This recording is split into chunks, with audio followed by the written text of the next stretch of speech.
turn to the open meeting, and I'd like to ask Ms. Elvin to come up and introduce our pledge for you this evening.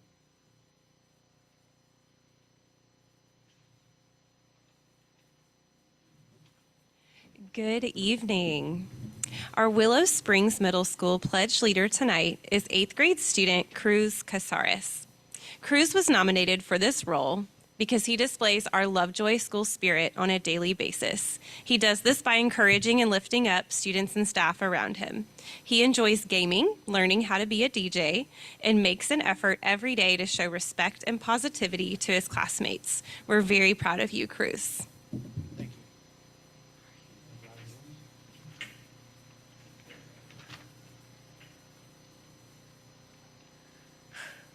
I pledge allegiance to the flag of the United States of America and to the republic for which it stands, one nation, under God, indivisible, with liberty and justice for all. Now for the Texas flag. Honor the Texas flag. I pledge allegiance to thee, Texas, one state, under God, indivisible, with liberty and justice for all.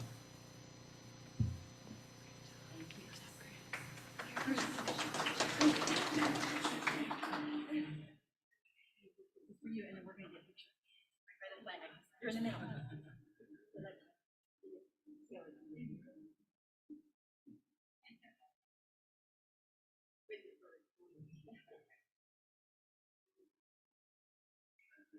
Thank you, Cruz. Excellent job.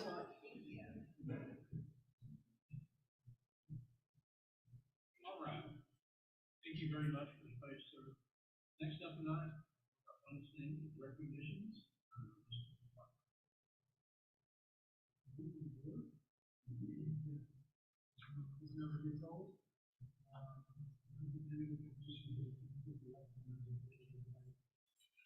Cross country teams, I'm going to turn it over to the coaches in just a second, but I really want to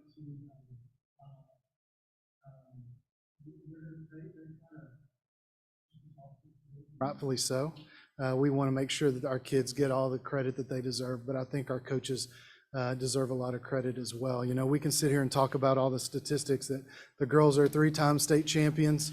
Our boys, over the past 3 years, they won 3rd place, then 2nd place, and this year they won the gold medal.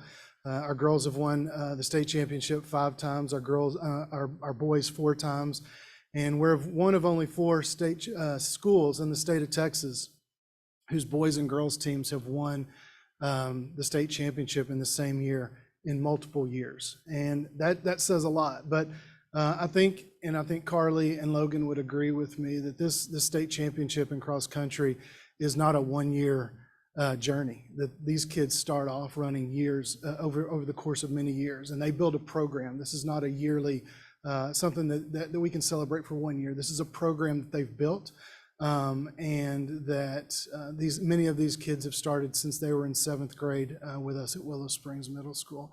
But the one consistency over this whole time is Coach Littlefield and Coach Kelly, and they put a lot of dedication, they put a lot of time, they put a lot of love into these kids. Whether it's summers and holidays, there's an expectation of excellence, and they expect that out of themselves, and they expect that out of the kids, and the kids respond to that. So without further ado, I want to say congratulations not only to our boys and girls cross country teams, but a thank you and a huge congratulations to Coach Littlefield and Coach Kelly as well.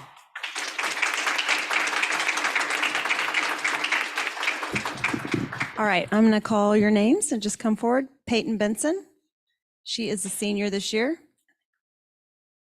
Cameron Benson, she's a sophomore this year.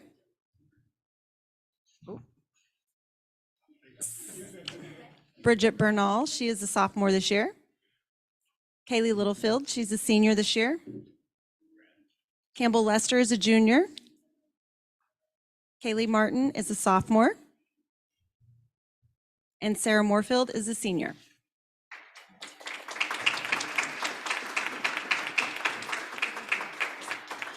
I just want to thank all of you all for having us and recognizing us. Thank you, Mr. Parker, for the kind words. We're very appreciative of everything that you all do for us, and the support of our community is really amazing.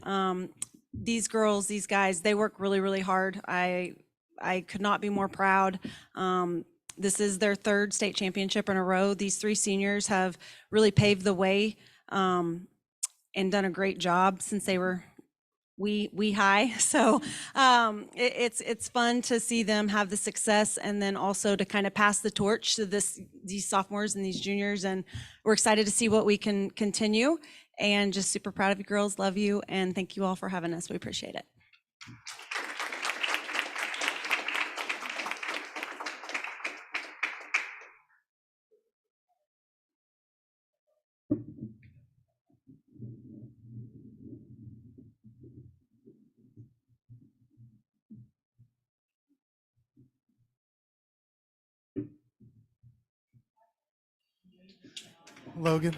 Logan, Coach Kelly, I want to say one more thing. I hope you don't mind, just about the boys. I've never seen a group last year at a state meet more disappointed than being the second best team in the state of Texas than the boys were. And from the moment that they received their silver medals last year, you know that there was only one acceptable end of this year, and that was a gold medal.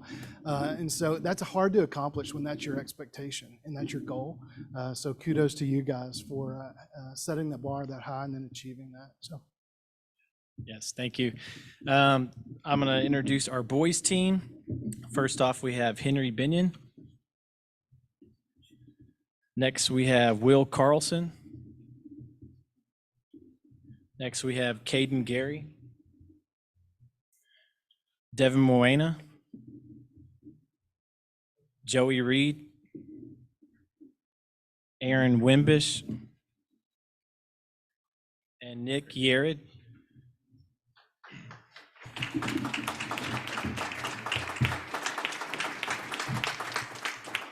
Yeah, this is a really special group of guys.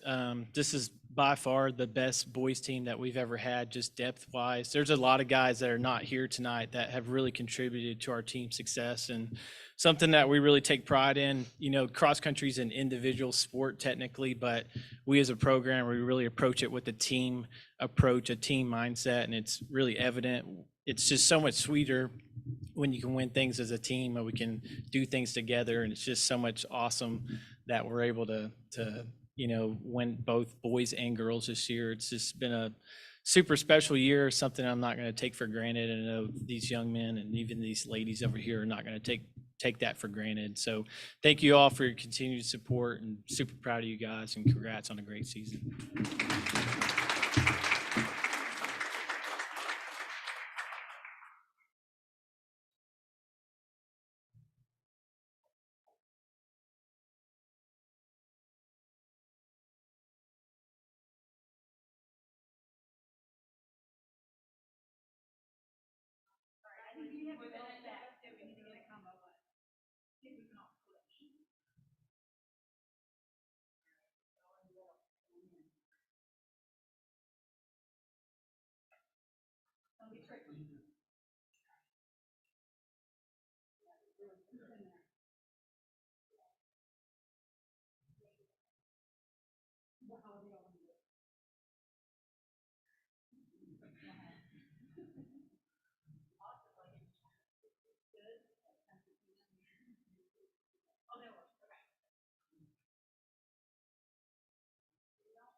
Public comments related to agenda items? No comments.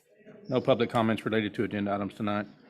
If you would, join me for our invocation. Dear Heavenly Father, thank you for this opportunity to come and do the business of the school this evening. Please bless us with wisdom and discernment and help us to follow your ways in making our decisions. Lord, just watch over us in this holiday season. Thank you for the successes of our kids. Pray for their safety and their continued excellence. In Christ's name, amen. Notification items, you have notification items in your board book, 9A and 9B, for review. Any questions on those? One new one we have tonight is notification of public information request report. That's a new report that you guys have, so hopefully you got a chance to take a look at that. Item 10 is the consent agenda. Any items you'd like pulled for review tonight out of the consent agenda? If not, I'd consider a motion to approve.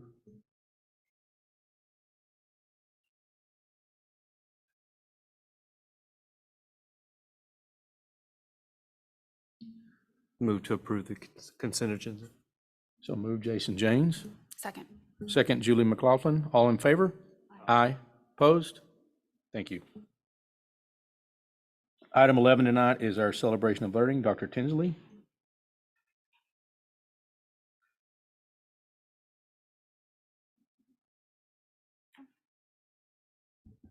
Good evening.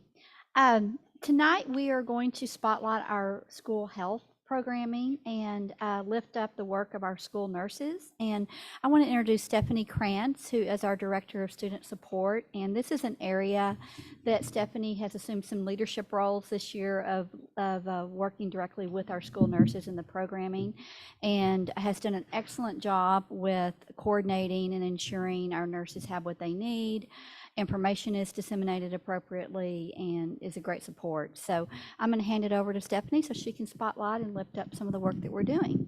Awesome. Thank you, Dr. Tinsley. Welcome, board and community. I'm grateful for the opportunity to present really the wonderful work and the important role that our nurses play within our schools. So we're going to do a celebration of learning on student health. So when you look up school nursing, there's definitions from the National School Association of Nurses. There's the Texas Board of Nursing that has definitions, and they talk about school nursing being really this specialized role where you bring medical expertise into the educational setting for the benefit of students to have educational success. And so that sounds like a really broad definition.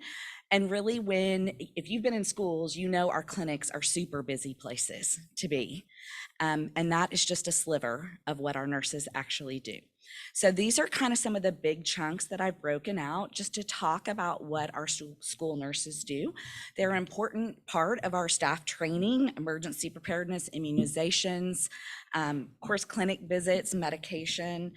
They help with care plans, and I'll go into some of these in depth, but really you see the clinic buzzing, and there's only so much you see going on, and there's so much more going on behind the scenes that our nurses are taking care of.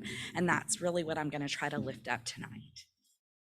So what is school nursing? They are an important part of our staff training and our emergency preparedness.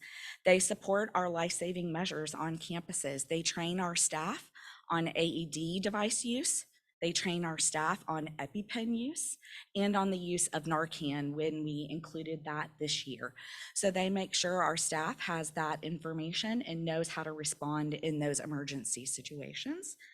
They ensure all those equipments are intact and up to date and not expired. So they are checking regularly all of our AED devices, all of those life-saving measures to make sure that they are ready to go should they ever be needed.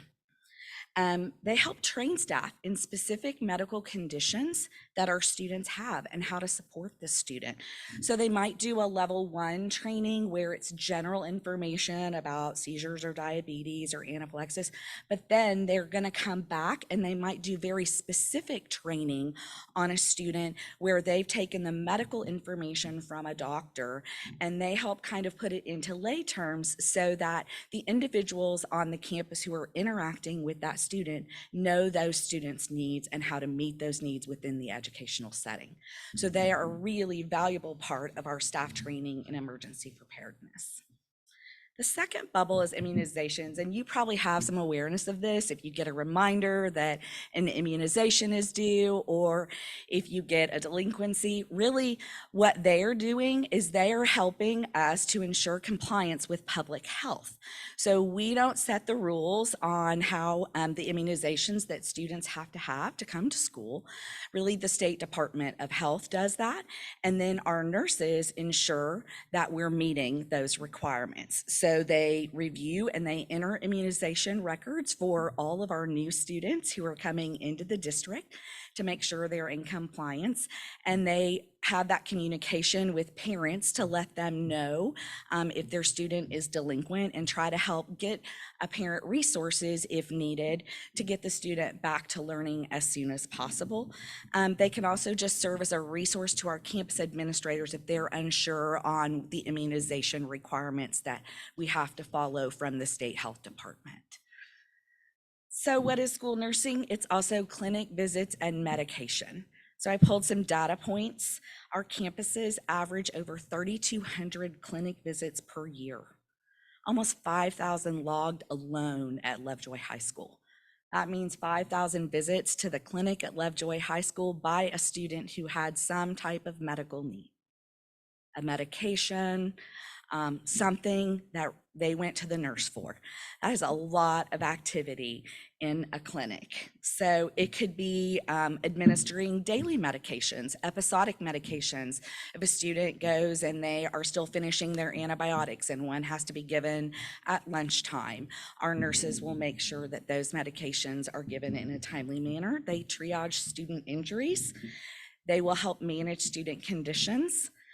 They'll maintain parental contact and collaboration, and they will provide guidance for medications for field trips. So you think about it, all the field trips that we have that take place, those students, someone's got to review that student list and make sure that the individuals taking these students on the trip know the medical needs of the students and that they have the proper medications or any information at all that is going to be needed to address this student's medical needs. So what is school nursing? It's also care plan implementation. So what we have is our nurses will develop and train what we call individualized health plans or action plans. So when we have students who have medical conditions within our schools, they take information from doctors and they put an individual health plan in place. So every student's allergy reaction may differ, and the doctor may want us to go through a certain series. They may want us to try Benadryl, then an EpiPen. Same thing with diabetes plan. Every doctor might, and every student's diabetes situation might be different. So the doctor is going to provide that information to the nurse. Our nurse is going to help write that individualized health plan for the student, and they're going to make sure that those in our schools who need to know how to help this student in the event that we have something occur with their diabetes or with a food allergy or asthma, that they know how to respond and the steps that need to be taken for that specific student. So it goes down to the individual level. And the other thing they do is they will serve on academic committees. So if we have students who have 504 services or who are IEP entitled, who have medical conditions, we'll often ask the nurse to be a part of that committee meeting to provide that valuable medical perspective to the committee, so we make sure that we are taking account of what is happening medically with a student. So they serve on those academic committees as well. So what is school nursing? It's health screenings too.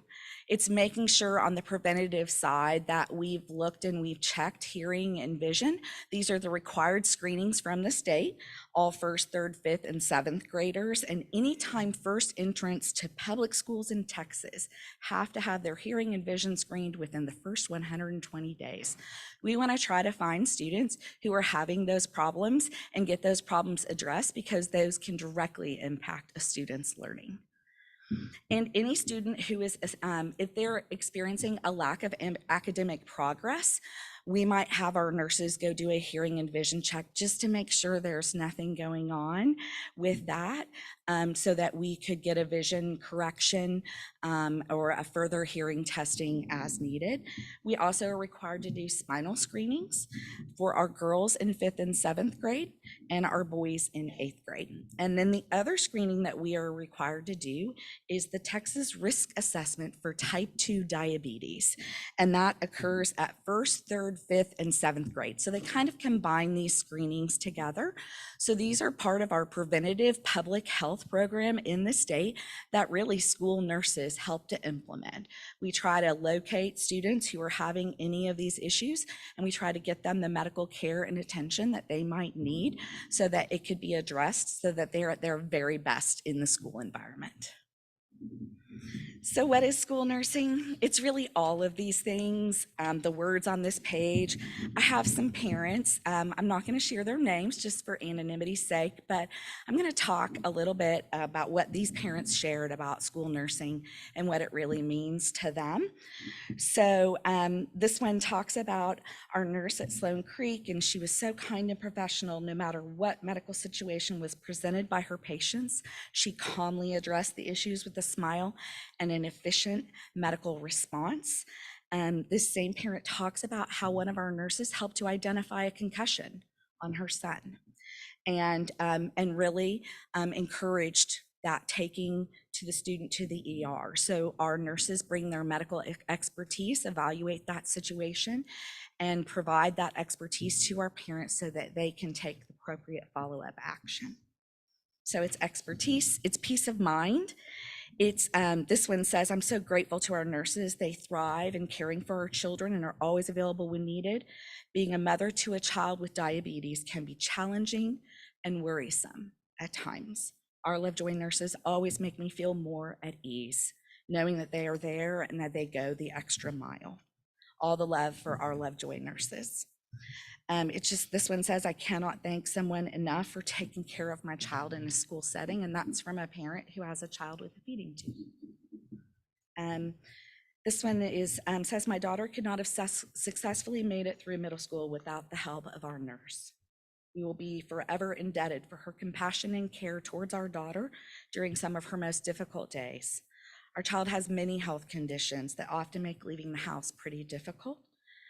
The nurse helped make it easier for our child to make it through the school day.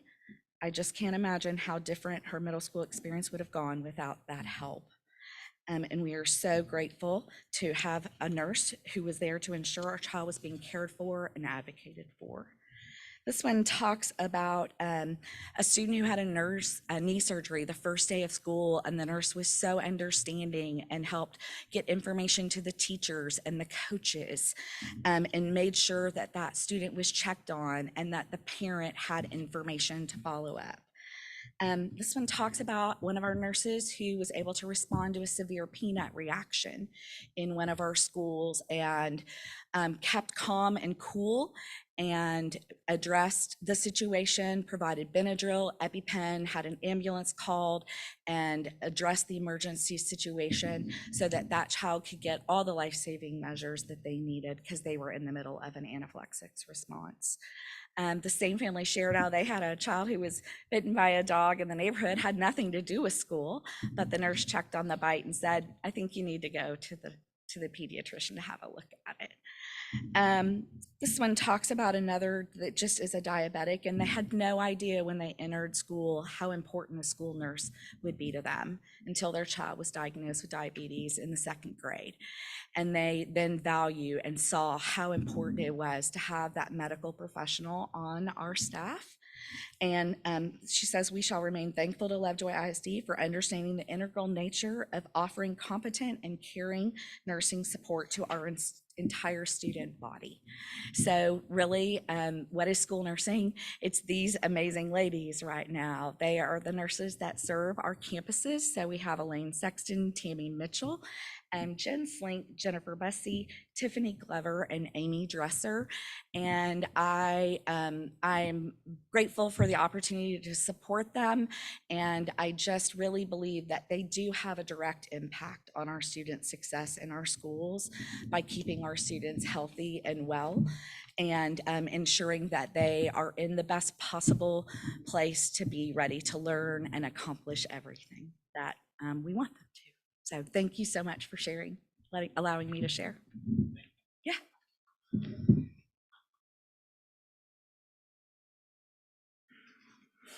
All right, item 12 to 9 is a discussion of board legislative subcommittee update. Ms. Julie? Actually, Mr. Bobo will be taking us through it. You should have a copy board. We waited until the last minute to put this together just because things were changing so quickly in the special session. All right, so your legislative subcommittee we completed this last go around. We authored and adopted board legislative priorities for the special session that just occurred. Authored and sent communication to Representative Noble and Paxton and Senator Paxton. Authored and sent communication to our Lovejoy community regarding our priorities, and we continued to monitor bill content and monitored what was happening in the third special session. So what is coming up and what we are doing right now is, while we're in the fourth special session, is we're continuing to monitor the potential impact to Lovejoy ISD, and you'll see that in the next couple of slides. So in the Senate side, 2 bills passed that were related to public education. We have SB 1 and SB 2.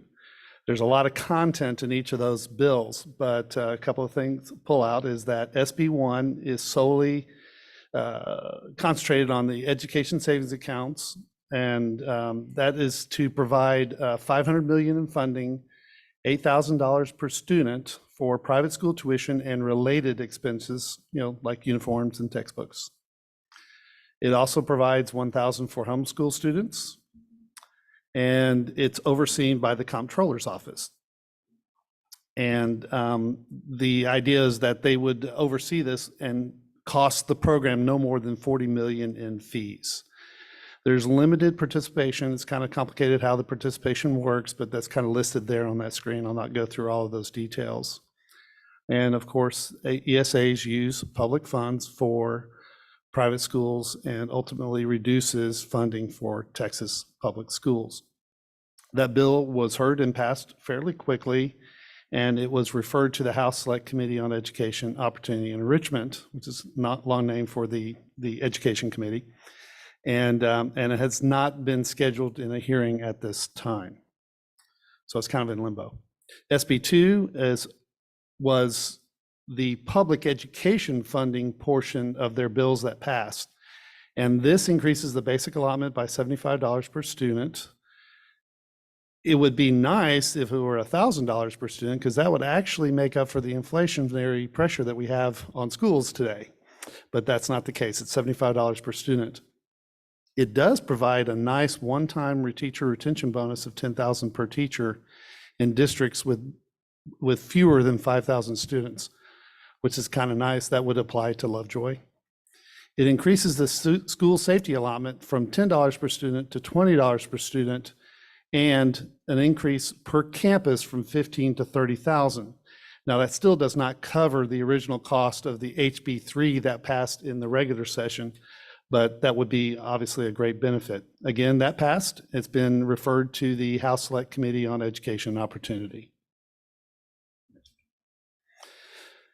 On the House side, they actually passed 3 bills.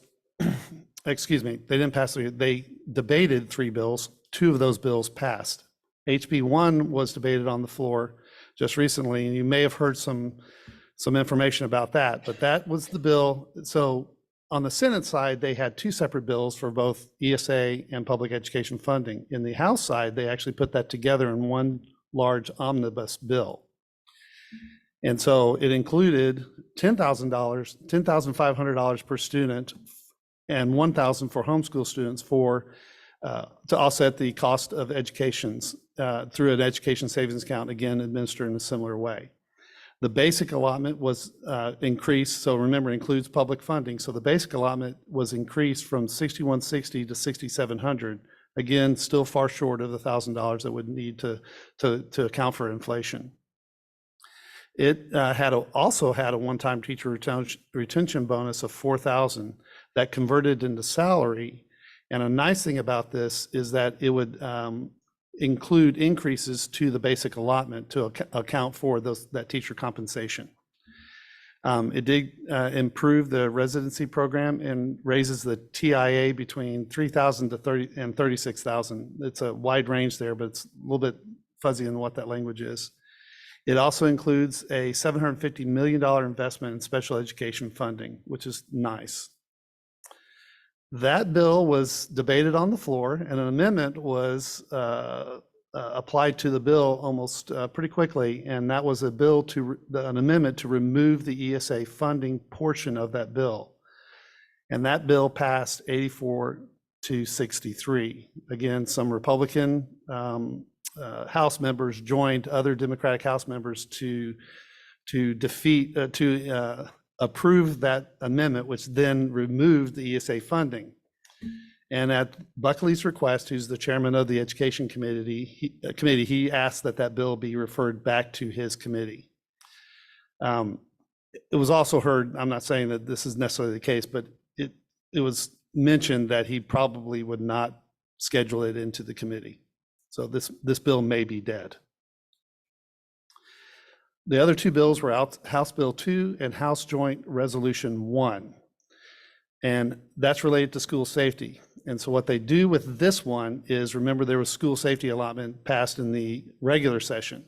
It repeals that school safety allotment and establishes 2 new grant programs and adds $1.3 billion in funding. This is really nice.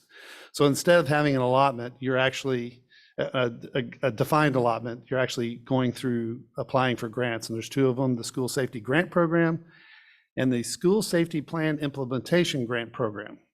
And they also said, hey, we can let you use this for fentanyl awareness program, which we all know is a serious problem. That bill passed 145 to 2. It's now open to be considered by the Senate.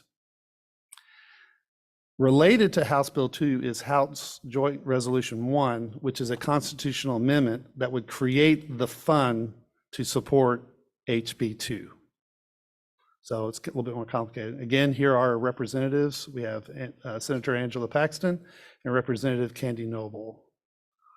And here's our House Public Education Committee members for your reference in case you want to contact them. Is there any other questions or comments? So I think in terms of next steps, we would have maybe a week left on this particular 4th special session. At this time, we're not sure what additional movement these bills will have. So we'll be watchful to see that. And then I guess it remains to be seen if the governor would then call potentially further special sessions.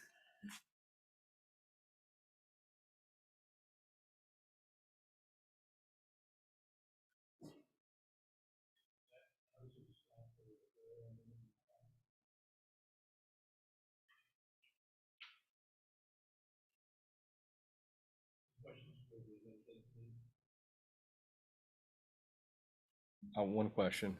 So I assume if nothing passes this legislative committee, are they going to wait? And I assume they wouldn't call a 5th one. What are your thoughts?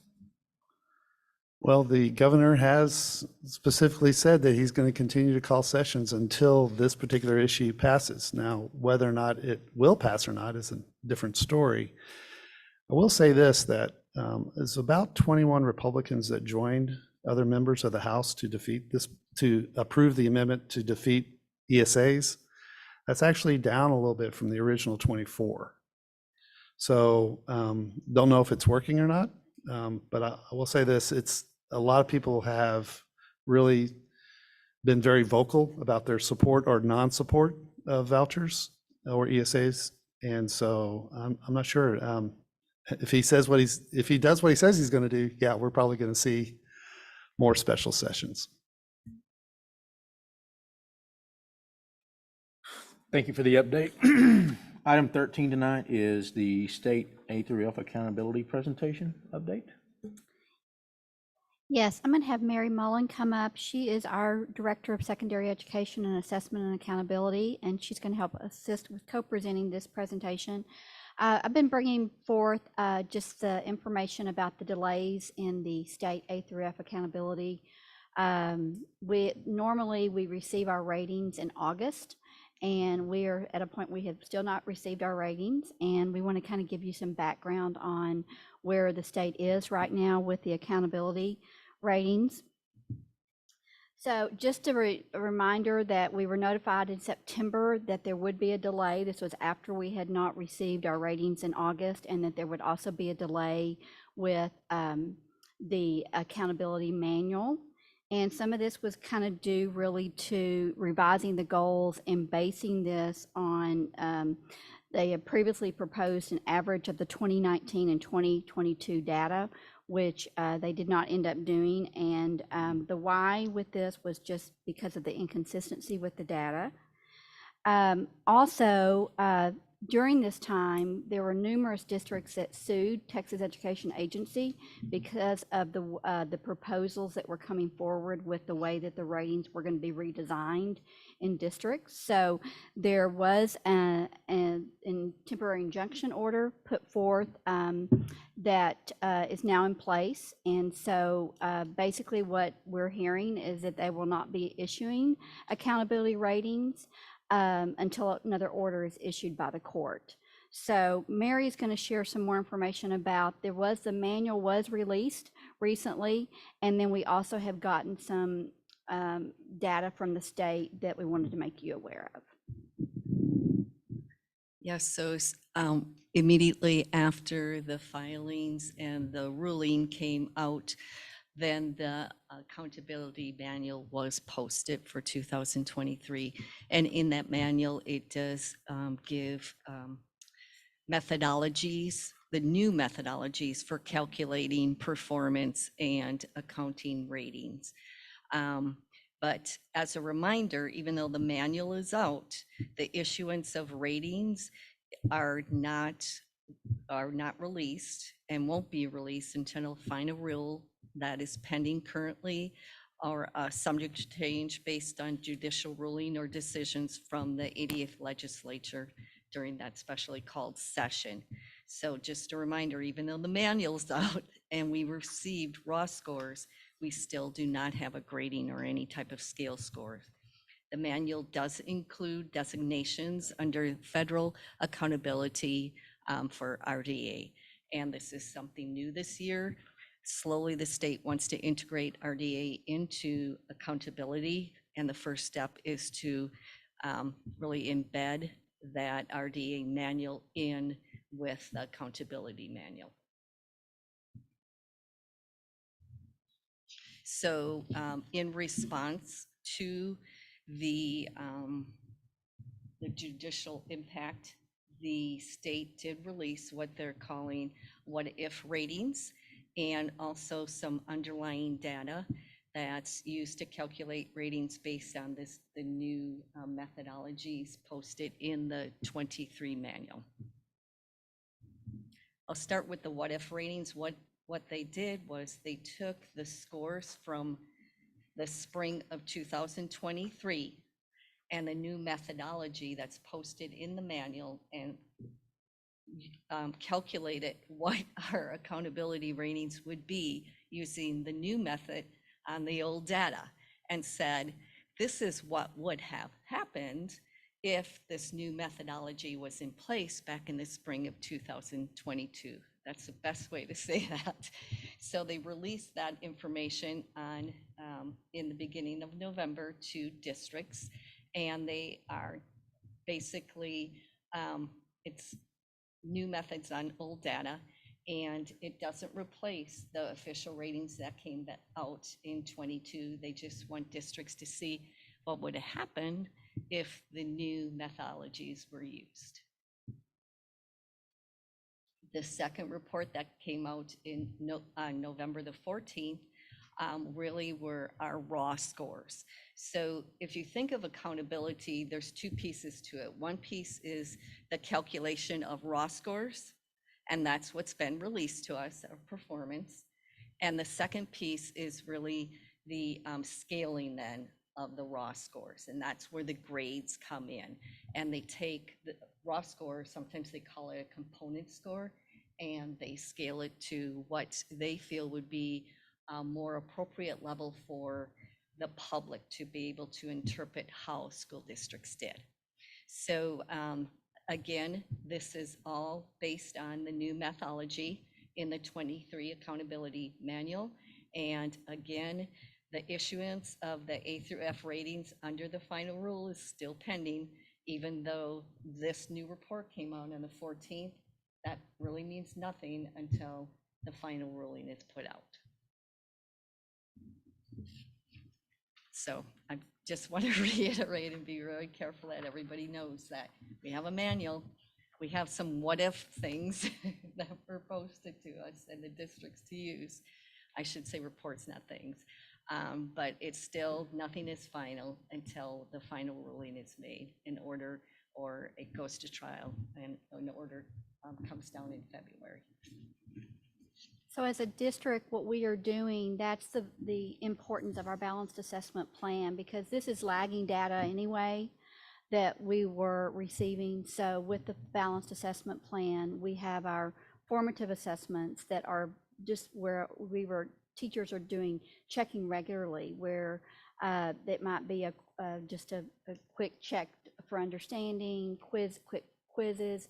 Then you also have some benchmark assessments and unit assessments. Of course, we have the MAP growth assessments that we put in place. We're going to do our second round of MAP testing after the winter break. So we'll have some more data then. So we've got systems in place for real-time data so that we can adjust instruction to meet the needs of our students. And then the composition of our accountability score includes STAR scores, right? Yes. So just want to reiterate for my own understanding, there's been quite a bit of change this year then, because we've changed the composition and the rigor of the STAR test, and we've changed the rubric by which districts are measured from an A through F rating. Methods, you are Right. correct. So They this- came up with new tables, everything, and then you have a totally redesigned assessment too. So there's so much variability between what happened in 22 and what happened in 23. Okay. And based on your review of our what if scores or the raw data, do you see any dramatic change for the district necessarily? It really didn't affect us too terribly. I know that, like we talked a few meetings ago about the big changes for CCMR. We still performed pretty well there, so that really didn't affect our district that much. So yeah, our raw scores was very good.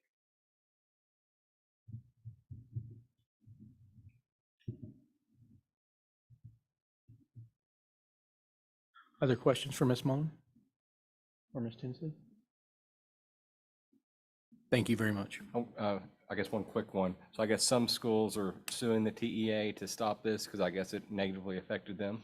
It could have a negative impact on their district rating with one of the major changes because of and I guess, Mary, the best way to describe that is that if they had, it was a high school rating, could be impacting. So if you had some schools that had different ratings, like an A or a B, it could impact the whole district rating. So that was probably one of the primary areas that lifted up some of the concerns. And it's about 100 school districts in Texas, and the concern being that being evaluated using an accountability system that was developed after the assessment was taken. So those school districts, or all school districts, not having the benefit of understanding the expectations, the accountability rating system prior to the assessment taking place. It's required by state statute that if you make such changes as what were made, that school districts know at the beginning of the school year. So they're saying it's unfair that we did not know these changes were coming down already in the fall of 2022. That's the basis of the lawsuit. Thank you. All right. Item 14, presentation, House Bill 3 goals, update, early childhood literacy, early childhood math, college, career, and military readiness, and proficiency goals and performance objectives. Okay. What I want to do is just do a quick review before we get into our district and campus improvement plans as a reminder of the House Bill 3 goals that the board adopted last year. We are required by statute to have detailed plans and quantifiable goals in the 3 areas, which include early childhood literacy proficiency, early childhood math proficiency, and college and career military readiness. Again, some of this data, because of the delay in the ratings, has been impacted, but we wanted to kind of give you some a view of what we do have and the progress that we're making. So just a reminder too that the only grades that we look at are 3rd grade for the literacy and the math, but that also requires us to have goals in kindergarten up through 2nd grade. And because those are the grade levels that are preparing our students for the proficiency at the end of 3rd grade. And it must be aligned to assessments that assess reading development and comprehension. And then this is the area here that because of the data, we don't have it. It's pending, but we can share what we do have at this point. But college and career and military readiness, we look at the academic proficiency on the ACT, SAT, TSI, AP, and dual credit. Also career ready, which is completion of the industry-based certification and special education workforce ready assessments that we administer, and then military ready. So each goal must have a baseline and a target future state, and you'll see that as I review the goals in just a minute. The annual targets must be included to a 5-year target, and then the board is required to adopt the goals and progress measures. So goal 1, early literacy, is the percent of 3rd grade students that score meets grade level or above on STAR reading will increase from 81% to 87% by June 2025. Goal 2, the percent of 3rd grade students that score meets grade level or above on STAR math will increase from 76% to 85% by June 2025. And then goal 3, the percentage of graduates that meet the criteria for CCMR will increase from 94% to 98% by August 2025. So to give you an idea of where we are, if you'll look at this is the percent of 3rd grade students that meets grade level or above on STAR reading. In the 2023 results, we had 82%. And we had a target of 83% of our students. Then in the area of kindergarten, we had a target of 79% by 2023 that were reading on grade level or above, and we had a percentage of 77%. Some of this area in here that what we have been looking at is just some consistencies in the assessments that we are giving and how they're being reported, and we're doing some cleanup with that and some retraining with our staff in that particular area that we think will help get some better data on that. Also, you'll see here we had 80% for our 1st grade students, and we had 76% that were showing that they were on grade level or above. And when you hear some feedback from the campus improvement plans for Hart and Puster, the principals will lift up some of the strategies that they have in place to address this. 2nd grade students reading on grade level or above will increase from 86% to 90%, and we hit 89%. And so that's the literacy. For math, 3rd grade, we had 86% of our students that met grade level or above on STAR math last spring. We had a goal that the percentage of kindergarten students that would score meets or masters on the end of year math assessment would meet 80%. We had a 96% meeting our masters. 1st grade, we had a 68%, and we had 84% on the end of the year math assessment. And then we also had a significant increase in second grade students on the end of year math assessment as well. So college and career, the reason I highlighted here with this, we don't really have any data on this. So that was our target of 95%, but we don't, because of the state accountability, we do not have that data that we can report on this. So we are continuing the same strategies that we have put in place as far as the meeting those progress measures. And so it's just until we get more information, CCMR is kind of on hold right now. So just a reminder, you approved the goals in October of 2022. We have included those goals in our campus and district improvement plans, and will continue to implement strategies and progress monitor and throughout the school year. So, and again, we do believe our balanced assessment plan will give us some more real-time data of the performance of our students too, because we really have tried to make that more robust than what we've had in the past. Questions before we move on? So are we changing our HB3 goals then? Are we going to revise them? No, they stay No, exactly on track. this was to provide you the progress on The it. back, okay, thank you. And I would say the areas that if we all lifted up anything here, we're looking more at the reading in kinder, first and second. We are looking at adding some additional resources, instructional resources, and to ensure that our teachers have what they need. So, and that was part of the last year, if you remember, we were doing an inventory and a needs assessment.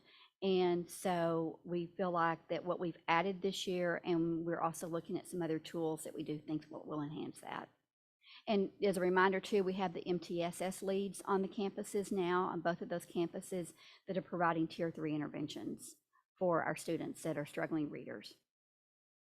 And that's in addition to what the teacher is doing in the classroom. So that leads us into item 15, which is consideration and possible action on the 23-24 district improvement plan goals and performance objectives. Correct.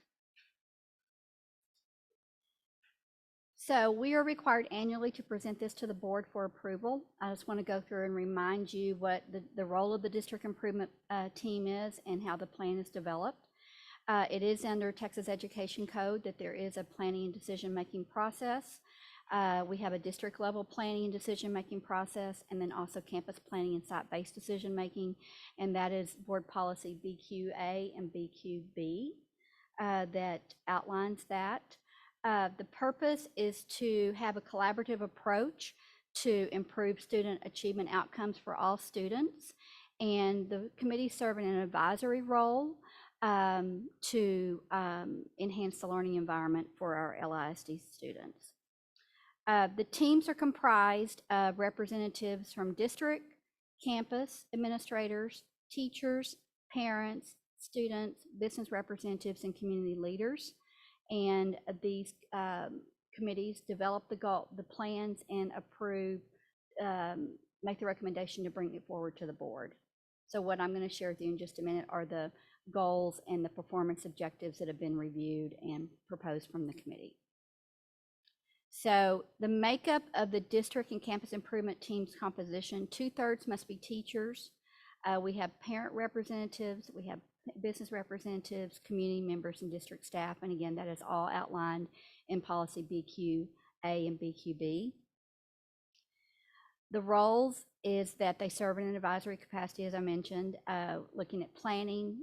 We look at staffing, budgeting, organization, curriculum, and staff development needs for the district and the campuses. And these are the intended outcomes that we are reaching for in our decision-making process is, number one, improving student achievement. We have an effective planning process in place. We involve community stakeholders. We have accountability measures that we put in place and hold ourselves accountable to. It's also to improve communication and information flow from district to campus and community. It is a collaborative decision-making, and then how we're using our funds to achieve our performance objectives and goals. And again, it is a continuous improvement cycle that we are constantly looking at our data and our student performance and we adjust that throughout. So what you'll see in our plans is that we always look at a needs assessment that's looking at hard data, student performance data. We look at qualitative data and feedback. We identify those areas of improvement.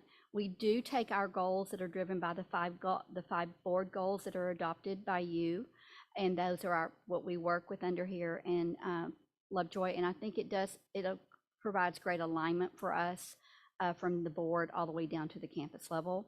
They also, each goal has performance objectives at the district level and the individual campuses. Strategies are included, and then progress monitoring measures are in place. And then we also look at funding sources that we need to tie to those performance objectives. So just a timeline, what we did with our committee met October the 24th, and we always do a training and review of the responsibilities of the committee. We review draft of goals and performance objectives, and we provide any district updates. We will come back. We are presenting this tonight for your approval. Generally, you're going to see this a little earlier in the year because we have our school ratings at that time. We did not have that, so that's why it's pushed back a little further. We kept thinking we were going to receive those ratings. We'll come back as a committee to monitor the progress, and then we'll do the same in May. So, and then we'll come back to you at the beginning of the school year in 2024 to give you an update on our progress. And hopefully there'll be a rating system in place at that time. So I'm going to ask the help of our cabinet members because everyone is responsible for certain areas of the plan. Just a reminder, these are members of the committee that we have. They serve a 2 or 3 year term. And so we do try to publicize that we have, like we do have right now, a community representative opening that we do need to fill. But so the campuses do the very same thing. They have, it's very much outlined like this. Wanted you to see the members.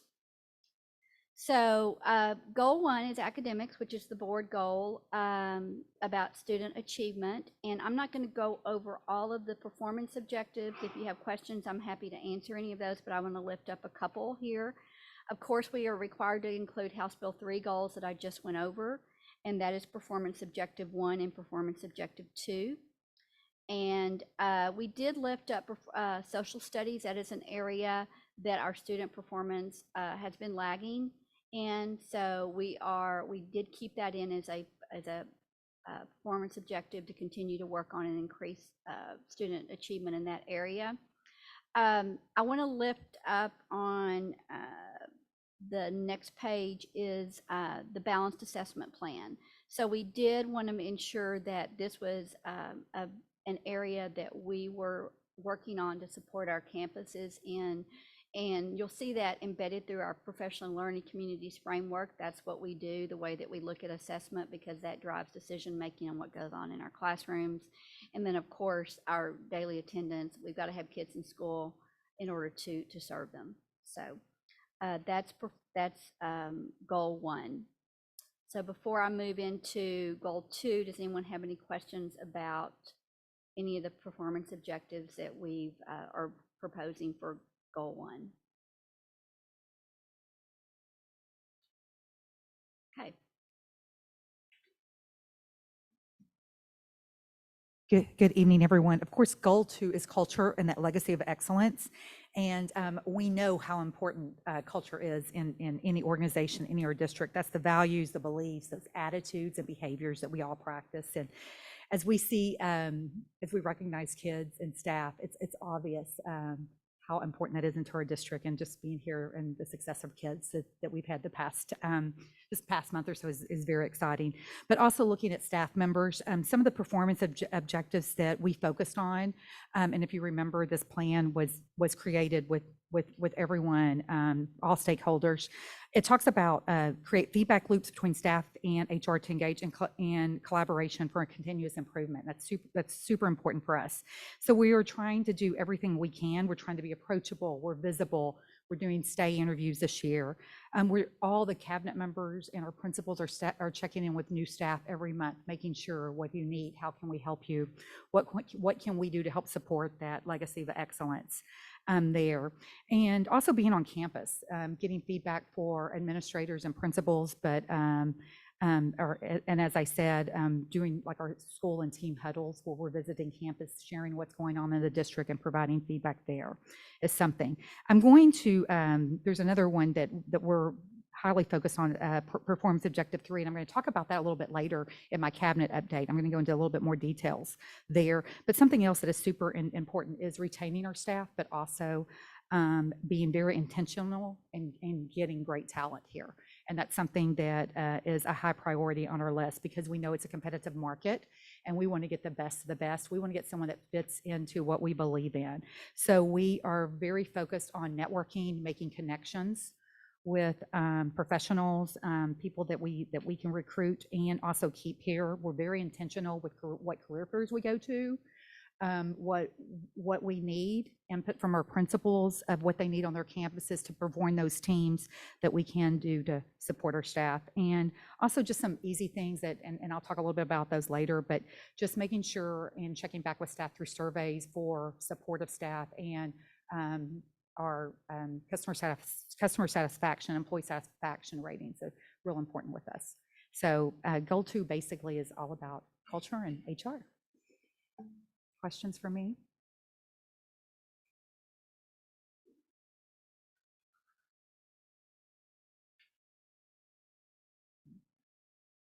All right, so for goal 3, it's focused on continuous improvement and financial sustainability. And within this goal, we're looking at not only looking at operating efficiencies that will address some of the potential expense reductions or cost savings, but also really focusing on looking at how operating efficiencies can also improve our ability to generate revenue.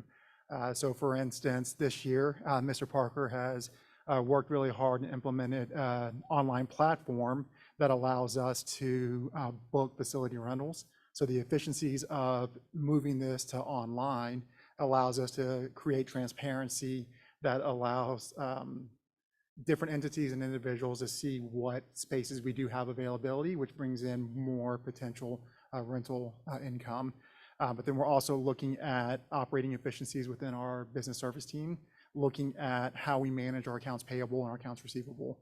So when we think about our accounts payable, instead of just getting an invoice and paying it right away, we're looking at if it says due net 30, net 60, we're actually going to wait the net 30, net 60 and pay that so we can hold on to our cash so we can get investment income. But then also we're working towards implementing and changing our credit card provider.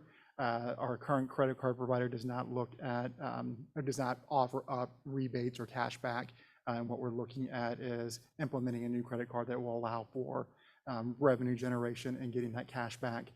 But then also leveraging that as a payable mechanism to hold on again, to extend our payable additional 30 days to hold on to our cash for additional investment income. Any questions?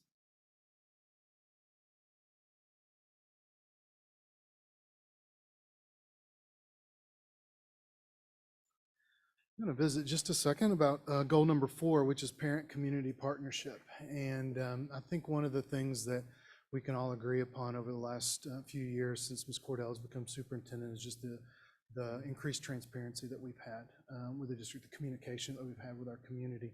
And that's something that we want to build upon what she has begun and increase our transparency, increase our communication. And with a thought in mind to create even more experiences for our students. And I think one great example of that, which really feeds into performance objective 1, is to explore and establish partnerships with some of our community members. And I think the My Community Credit Union is a great example of how we can partner with some of our community, some of our industries, our local industries, to provide experiences that are for our students that we've not had in the past. We also want to build on our alumni network. We want to create an online presence to where we can reach out to them for some of their expertise because they've not only gained a great education here in Lovejoy, but they've gone to attain even greater experiences in their postgraduate world in their life to be able to bring back and share those experiences here with us. And we want to take advantage of their successes that they have. But really, I think the umbrella here is to continue to build partnerships with our community, to build off our parent partnerships and the experiences and the expertise that our parents have, to be able to bring that in and again, partner with our students, provide them with experiences in our classrooms and our extracurriculars that we can give them an experience that they wouldn't have otherwise. And I think that's one of the things that makes Lovejoy special and unique is we have kids who they want more, they're craving more, they want real life experiences, they want real life circumstances where they can have an experience in high school that really puts them in a position to learn even more when they go to college and beyond.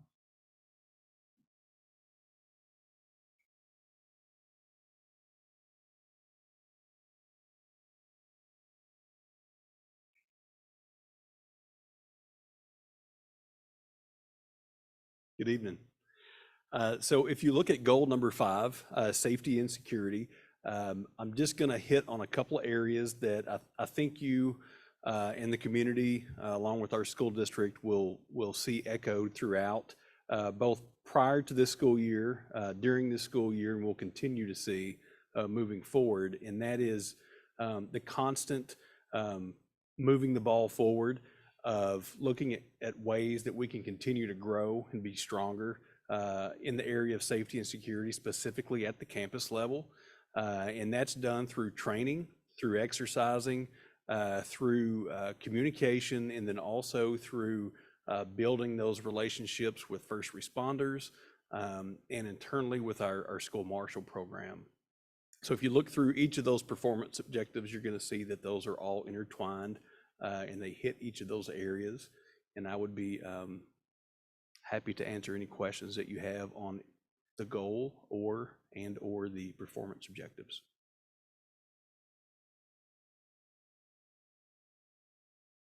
Thank you. So hopefully what you'll see is that the performance objectives really bring the goals to life of how we're going to try to achieve those goals and achieve the goals. So as I mentioned, this does require board approval of the district improvement plan. So at this time, I'm asking that the board consider approval of the 23-24 district improvement plan. I'll make a motion to approve the 23-24 district improvement plan. Second. So move Mark Wheelis, second Marvin Bobo. All in favor? Aye. Opposed? Thank you. Thank you. Item 16 is the presentation of the 23-24 campus improvement plan goals and performance objectives and the annual progress report. Okay, I'm going to ask the principals to join me in this presentation, and they are going to lift up some of they're not going to go over all of the performance objectives with you, but again, you're going to see the very same goals. A lot of their performance objectives do mirror the district plan, which is an alignment piece that we're intentional about. But there are some specific strategies that they may be doing on their campus to achieve some of those performance objectives. So we're going to start off with Hart Elementary, and Ms. Shannon Acosta, our interim principal, is going to share with you. Hi, good evening. I want to highlight some of the performance objectives that Dr. Tinsley actually brought up too, that we are taking very seriously at Hart, that are our focal points, especially in the area of Goal 1, academics. At Hart, we're focused on all of our students making academic growth based on their individual needs, with an intentional emphasis on our third grade students increasing their performance on both math and reading STAR to meet grade level or above, and also increasing our kinder through second grade students reading on or above grade level at the end of the school year. We have actually established a protected time where we bring the teams together for collaborative learning, where we meet with each grade level with our leadership team and our MTSS lead, where we focus on all the PLC questions, but particularly two, how we respond when students are not learning, and how do we extend the learning to those who are already showing proficiency. Through the CLT time, our teachers have been provided time for intentional planning on priority standards and model highly effective instructional practices to our teachers. In third grade, we have focused on building the capacity of our teachers to plan and deliver highly quality instruction during guided math and strategy math groups. Also within our CLT, we have also built the teacher's capacity on planning and delivering interactive read-alouds in all grade levels using highly engaging books in response to raising our students' performance on crafting constructive responses. Through this modeling and planning, teachers are delivering interactive read-alouds K through 4 that focus on building their students' ability to read, think, and write about text. We're also beginning lab sites this week in the areas of math and reading. We're using our data from balanced assessments and formative assessments to continue our work on January 2nd, where we will have a high focus on small group instruction. We will be dividing the teams up into K through 2 and 3 through 4, where we can strategically plan with them and show them the benefits of intentionally planning based on balanced assessment data. From these, we are going to do learning walks as we follow through with that planning and that PD that we provide for the teachers. We have found that the collaborative learning time that we have provided for the teachers have been highly effective, and they are like sponges because they are taking and applying what they are learning from our lead MTSS into the classrooms. Thank you. Okay. Ms. Haynes is going to lift up some of the work that they're doing at Puster. Good evening. I'm also going to focus on Goal 1, academic student learning. That's what we're all about. All of the goals contribute to the awesome environment for students to learn, but we know Goal 1 is heavy on the academics. In our plan, objectives 1, 4, and 10 are focused on reading for 3rd and 4th graders, as well as our K2 groups of students, and increasing that reading performance. Objectives 2 and 5 are math-centered. And some of the strategies that we're using to address both math and reading include an additional planning time that our teachers are given on rotation about every 4 to 5 weeks. We're calling that a data dig time, but it's an opportunity for our teachers to really dig into the data and to review most recent common formative assessments, to look at groups for intervention and enrichment, and then to plan for those groups, to really have a specific time set aside just for planning those small intervention groups. We've also implemented a Kid Talk structure. We have our second round of Kid Talks coming up tomorrow. We'll meet with our teams of teachers. It's really just a time to problem solve with all the brains necessary in the room, to have some conversation and to get ideas from teammates who may have worked with the concern similar to this in the past, and have some ideas to bring forward before we ever get to the point of going to the problem-solving team. And then we have changed our PST structure this year to include all members of the grade level team once again. We have our MTSS lead in that meeting, special education teachers as needed, dyslexia therapist, administrator, counselor, anyone, speech teacher, anyone who may be able to help us with our goal setting, ensuring that we are setting specific goals for students and that we are progress monitoring and ensuring that gaps are being filled once they've been identified. Objectives 3 and 6 are new for us this year because of the change in the structure to the STAR test to now include the written constructed response as part of the reading assessment. We tanked that, to be completely honest with you.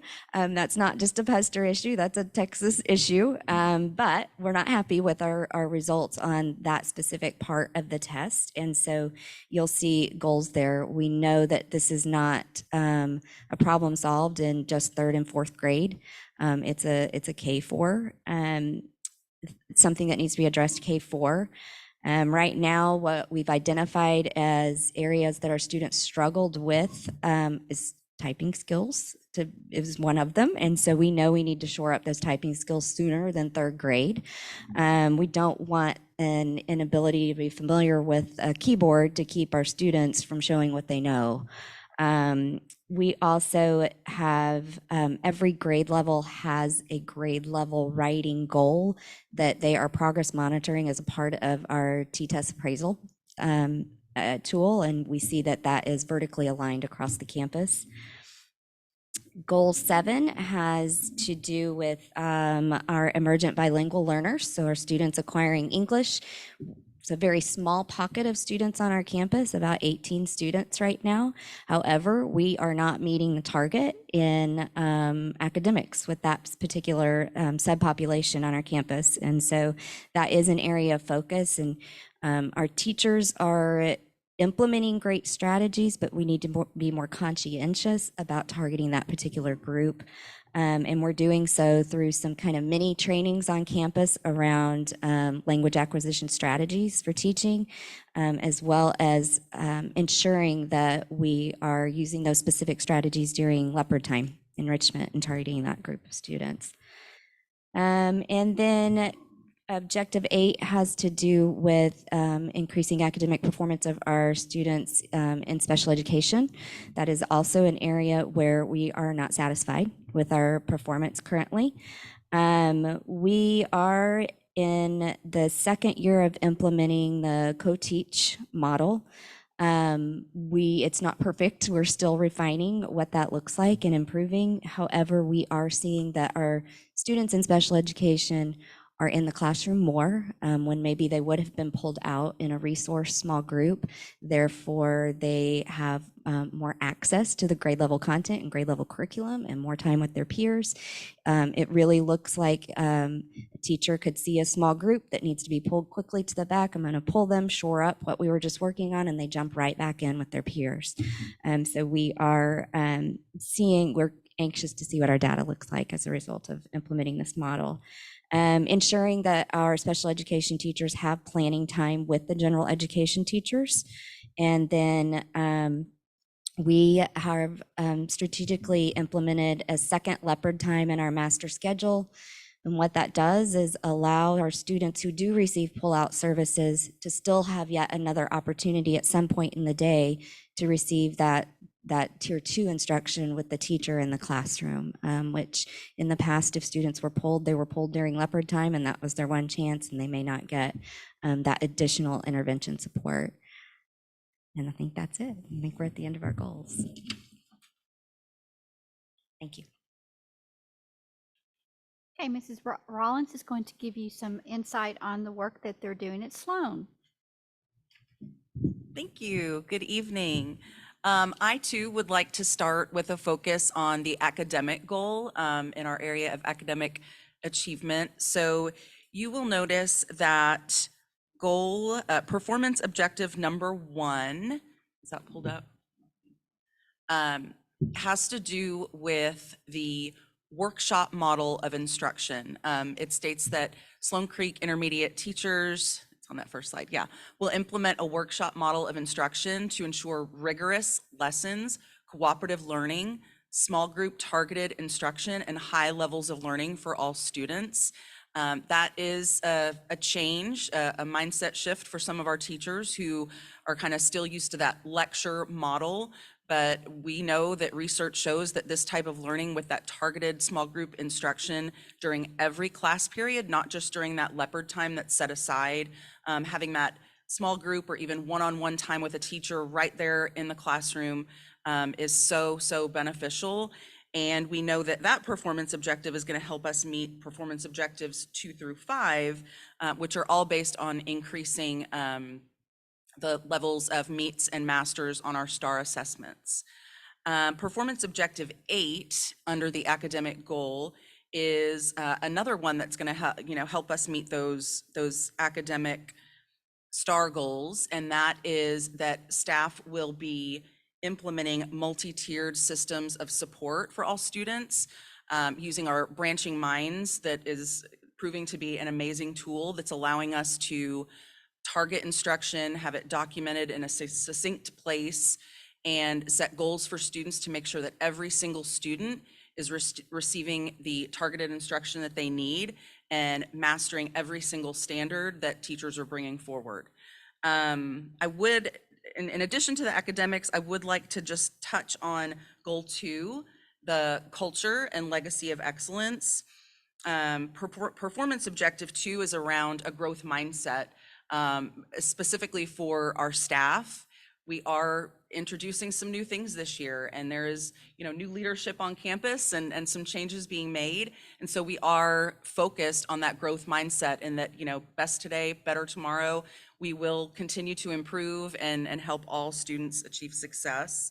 Performance objective 4 around T-tests, that is going to be the tool that really helps our teachers visualize and put into writing and bring to life that goal setting and just the continuous improvement in their practice and in their student performance. And then finally, just for fun, because we're having so much fun with this one, performance objective 5, our positive behavior initiatives and support this year at Sloan Creek was new.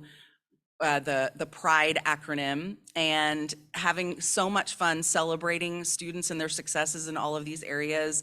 And our new Celebrate Sloan, if you haven't had a chance to come visit one, our next one is December 14th. And we will be focusing on the letter R, which stands for respect. It's been a lot of fun seeing the students just embrace our PRIDE expectations and then rewarding them in turn and celebrating with our staff, our students, and our community as they come celebrate students with us. So, any questions about anything going on at Sloan? All right, thank you. Ms. Eldridge?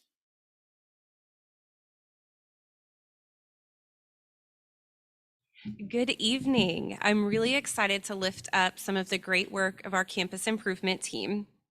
You'll notice that this year in our academic performance objectives, we have added several performance objectives for IEP entitled students on our campus. We want to specifically track if our students are meeting the bar and exceeding the bar of grade level performance on STAR, and we added those accordingly to each subject area. For goal number 2, culture and legacy of excellence. After our professional learning in July with Solution Tree, our leadership team got together and formed a guiding coalition. A result of that guiding coalition was a staff commitment agreement that we wrote together. This is done in order to hold us accountable as the adults in the building, to adjust our behavior as needed and to uphold our legacy of excellence and model that for our students. We wrote this statement to include items such as open and honest communication between staff members, innovative instructional strategies, high levels of learning for all students, meaningful student feedback, and solution-oriented conversations and meetings. We'll continue to progress monitor throughout the year and lift each other up and hold one another accountable for those behaviors as staff within our building. Thank you. Dr. Zambezi?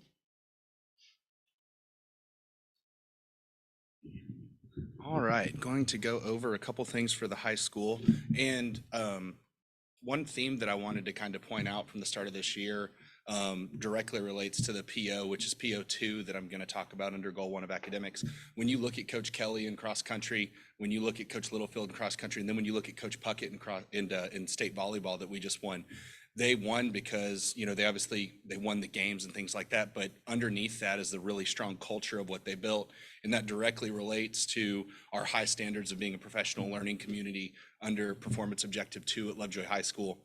In order to get these really high functioning learning environments and these future ready learning experiences for our leopards, it's imperative that we have educators that we train and have professional development and we empower to work interdependently from everything from backwards design to how we're going to teach it, growing each other, to responding with those common formative assessments in our balanced assessment system, to breaking down that data from our CFAs and leading to strong intervention groups. And so we have a lot of performance objectives under the 5 district goals here, but at the end of the day, that professional learning community culture that's district-wide is extremely important at Lovejoy High School, and that's what I wanted to lift up first. And then lastly, we're actually going to go to the most important thing, which is goal 5, safety. And I want to talk about performance objective 4 and a really cool tool. So as you know, under Ms. Cordell's leadership and then partnering with Casey Littlefield, Cal Percival, we have really done a great job of getting out new and effective duty schedules and practicing standard response protocol, which is an industry standard for the best way to keep your school or your facility safe. And in there on PO4, a really cool tool, Raptor, which Mr. Littlefield has helped me and Mr. Montag roll out at the high school. We now have an app on our phones where we can quickly initiate drills. We can quickly communicate with our staff if we need to, and we actually went over that in our last staff meeting. And so not only did we implement a lot of these things last year, but now we're even kind of putting the icing on top of what can we do to even be safer and communicate even more effectively. And so I wanted to finish up with our most important thing, keeping our kids safe on PO4 with safety and security.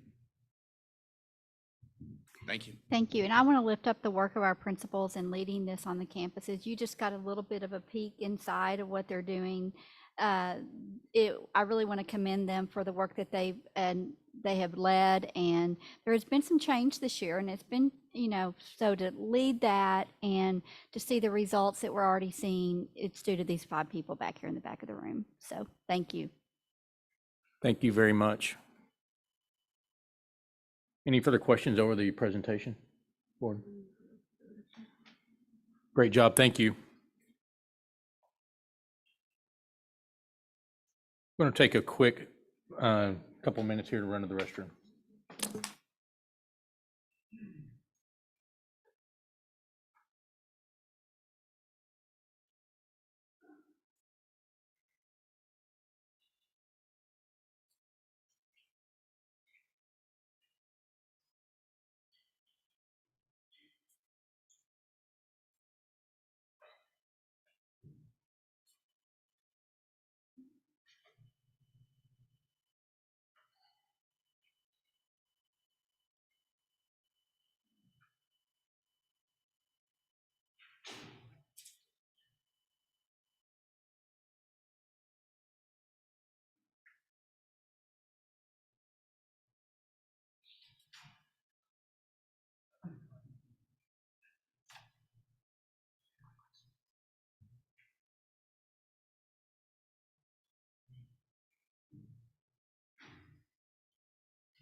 All right, we'll resume the public meeting and we'll go into item 17. Consider and act on the 24-25 school calendar. Dr. Tinsley.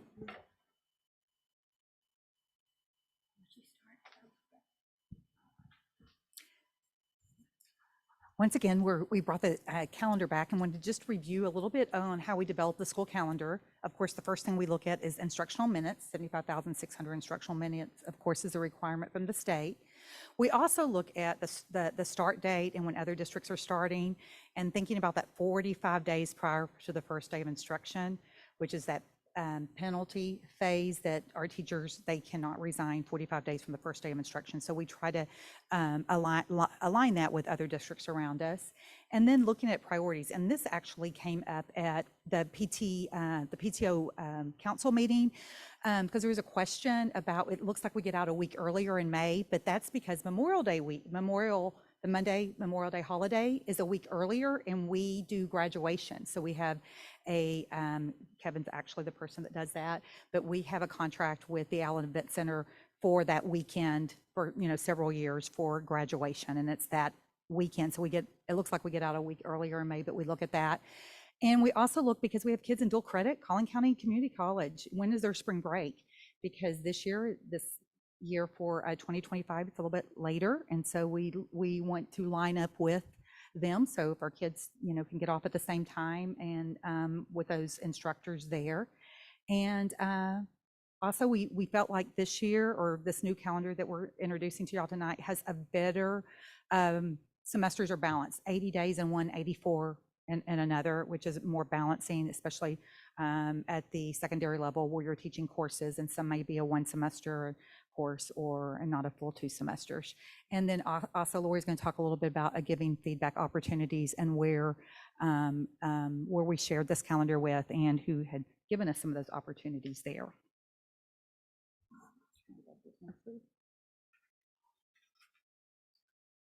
So we presented a draft at the October regular board meeting, and we received some feedback. I would say that was either through emails. We saw some comments on social media, some questions that maybe came up. It was not a significant number, but some of the feedback that we did receive, it was the number we had on that calendar that was presented in October. We had fall break, and then we had 2 days following fall break, that one was a professional development day and one was a teacher planning day. I think the concern there is that that's a long period of time for kids to be out of school, seven days there. Also, we had kind of mixed feedback on November 1st being a student holiday. We did check to see if that student attendance was impacted on that day, if it was a negative impact. It was not a negative impact from what we have from historical data for staff nor students.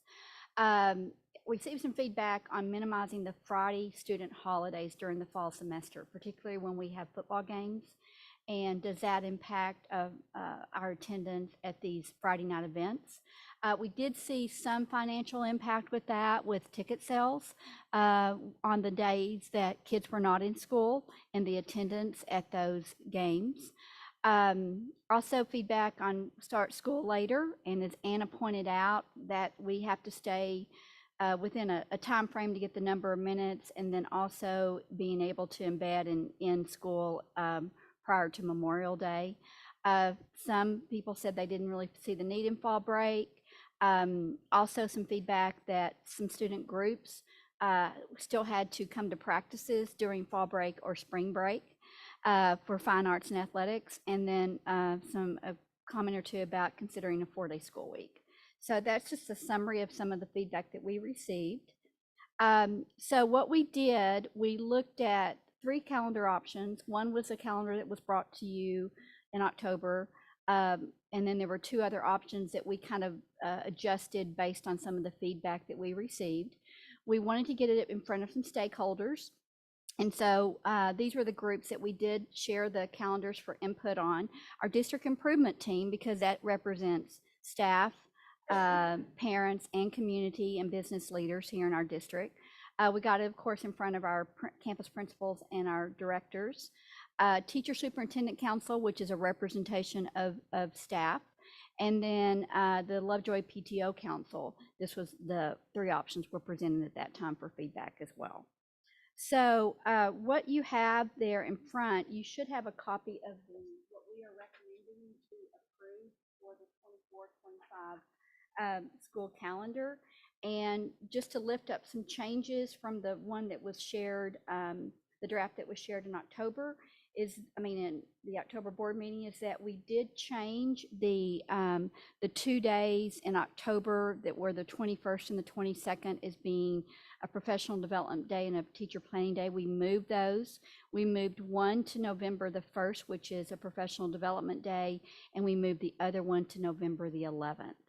And then we also moved a September the 23rd for a teacher planning day, and then December 20th would be a teacher planning day.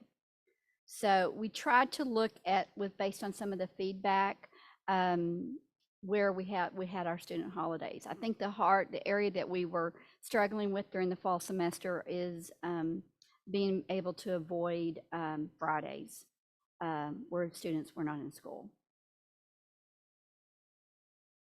So no changes to the spring semester, and no changes to the number of days per semester were either, so. I have a couple questions. Could we confirm that the start time and the end time of the school day is unchanged from the current year? Correct. The That's start correct? time would be the same, that we Okay. would ensure that we would meet the 75,800 minutes. Okay. Or 600 And minutes. with the first day of school starting on the 8th, if I'm just wanted to reiterate, the detriment to pushing that back would be that we would be out of alignment with other districts in terms of the offering of teacher contracts. Is that correct? Okay. And when would Alphabest start for childcare? Do you have any idea? If that's too detailed, we can delay. We haven't determined that, but I think we can, for sure, when our staff starts back, we would want it to start on the 29th of July. Okay. So potentially that first 3 days before school starts potentially would be available for parents for childcare. Okay. And last one, do we have an understanding yet on when our football games are, or our band competitions or anything like that? It'd be No. difficult to plan around that at the moment. That's the challenge that we have, is Okay. that we don't really receive that information until about March.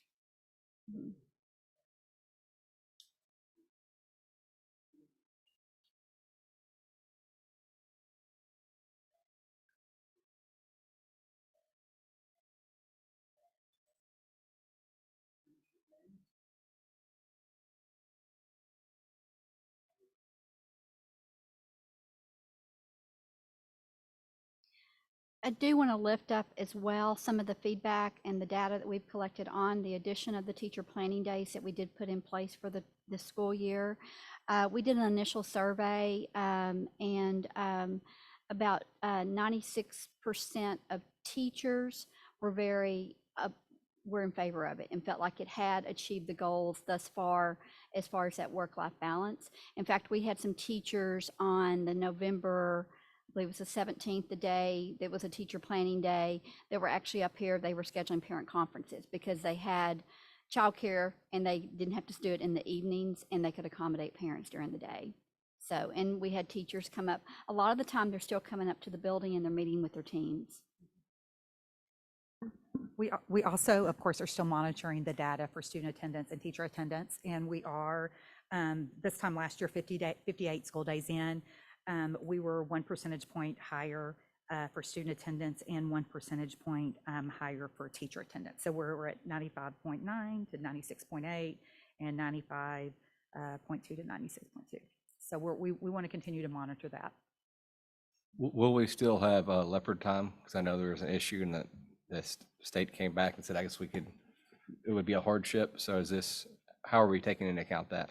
The plan is, and that has even been adjusted since that initial communication. The state has come back with the CTE minutes that we've reclaimed leopard time again at the high school as a result of some of the changes. So the plan is to have leopard time in our schedule next year.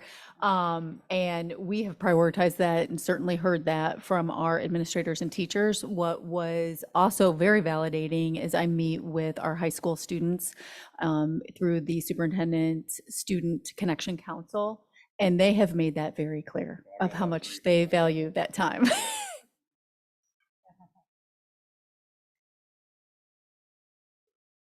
Other questions from the board? I think mine have been covered at this point. Can you speak, I know we made the adjustment on fall break on the Friday and Monday prior and after to move those. Spring break, it looks like we still have those Fridays and Mondays piggybacking to make a real long kind of 9-day off period almost. What's the reasoning for adding those on the both ends of the spring break? Well, the 14th is a teacher planning day, and that we're hoping what that will do also is it'll help with our student attendance because we tend to have students that will leave the Friday before. The 24th is a bad weather makeup day. Is what that we are required to build 2 of those in. So we thought that that would give, if families were traveling and get back on that day. So that's why we put the bad weather day on the 24th and then also on the 21st of April. There have been some previous calendars that we had that earlier in the year, like in February, and we had to use them. So one of the reasons we tried to push us later in the spring so that we could hopefully accommodate that way.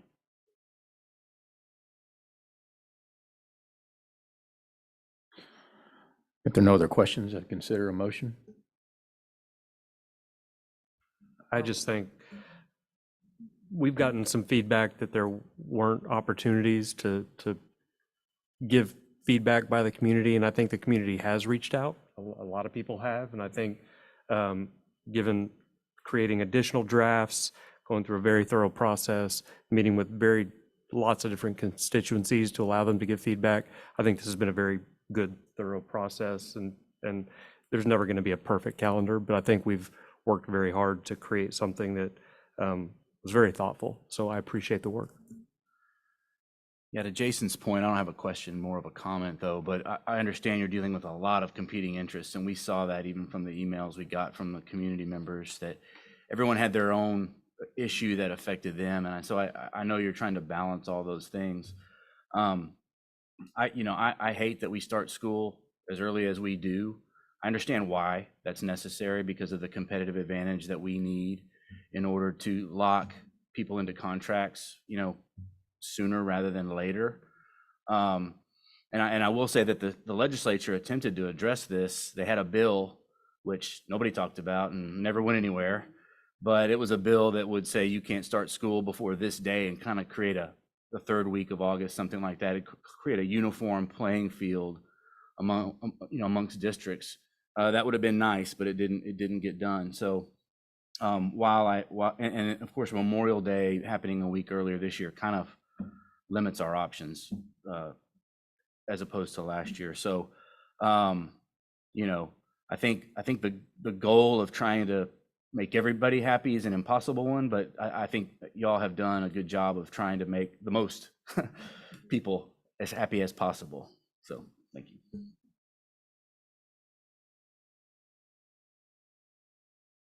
I think the timing of the board meeting last time, the day after Halloween, probably had a pretty big impact of getting November 1st off. So I think that was good.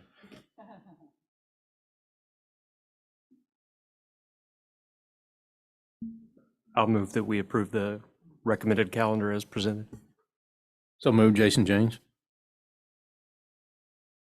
Second, Mark Wheelis. All in favor? Aye. Opposed? Thank you.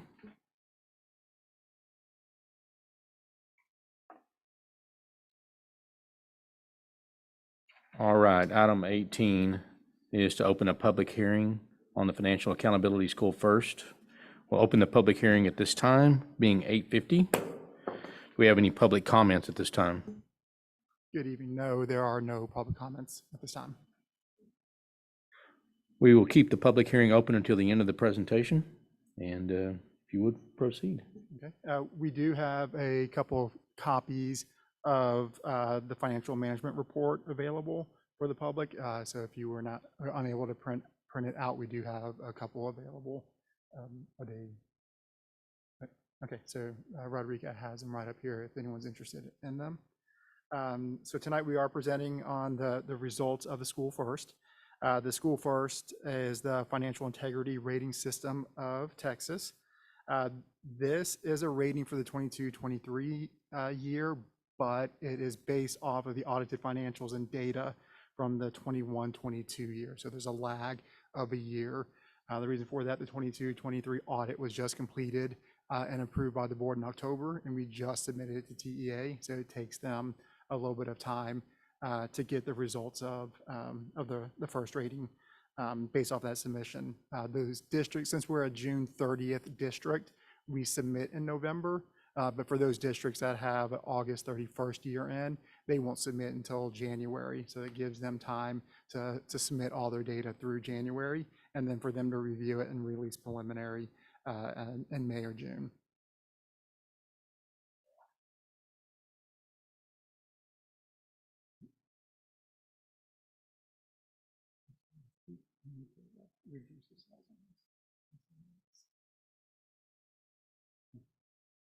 Perfect. So the purpose of the School First is for financial accountability. Within the School First, there are a number of indicators the state measures for all districts, and these indicators add up to a score that leads to an overall rating, which we'll review here tonight. So we have some reporting requirements as part of the first rating. So we are required to prepare and distribute an annual financial management report, and also hold a public hearing to provide an opportunity for the public to comment on the report. The first report makes up of 3 categories. Indicators, the School First indicators are broken into 3 categories, which are critical indicators, solvency indicators, and then financial competency indicators. The sum of those scores will result in a rating, one of the 4 ratings, A being a superior achievement, B, C, and then all the way to an F for a substandard achievement. So there are 20 indicators, and then the sum of the points, as you would expect, would then tell you where you land within the ratings of the A through F. So a 90 through 100 would be an A, and so forth. The 20 indicators, not all 20 indicators have a numerical value. Some of them do have a pass, fail, or yes, no. So they don't necessarily add up to the total 100 points, but they do create a ceiling at which you can reach if you do not pass those indicators. So for instance, if you score perfect in all the numerical values, but you fail one of the yes, no, then the max you can receive would be for like one of them, maybe a 95 or an 89. So here is the results of the 20 indicators. So the first 5 indicators listed here are associated with the critical indicators. So as you can see here, of the 5, only 4 were rated. The 5th one was not rated, again, for the second year due to some accounting changes implemented by the GASB. But when we look at 1 through 4, you can see we did pass all 4 of these, and these are tied to kind of the audited financials that we submitted timely within 30 days of the due date of November 27th. And then also we received an unmodified opinion in our annual financial report. And then the next 2 is mainly around timely payments. So we made our debt payments in a timely manner, but then also payments that were made to other governmental agencies such as the TRS, teacher retirement, and our sales tax to the Texas Comptrollers. So the next 9 indicators that we're going to review are associated with the solvency indicator. These first 5, very similar to the previous slide, you can see that of the 5 on here, only 4 were graded. Indicator 10 was not graded. This has to do with the school district's average less than 10% variance when comparing budgeted revenues to actual revenues over the last 3 fiscal years. There's been a lot of variance throughout the years related to COVID. So this was something that the TEA decided not to grade for, again, for another year. So when we look at the first four indicators, of the four, we passed or received max score on 3 of the 4. I highlighted indicator 8 to indicate that this was a change year over year. This is related to measuring our current ratio, which is current assets to current liabilities. What this indicates is it's supposed to represent the district's ability to pay their short-term obligations or obligations that are due within 1 year. So this was a decrease from last year. Last year we scored an 8 in this indicator, and this year we scored a 4.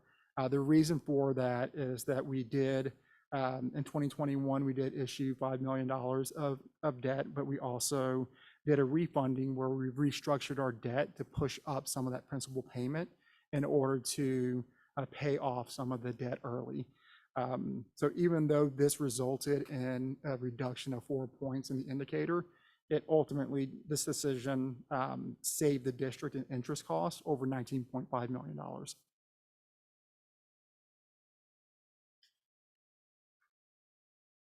So the 4 remaining here of the solvency indicators are tied to some more.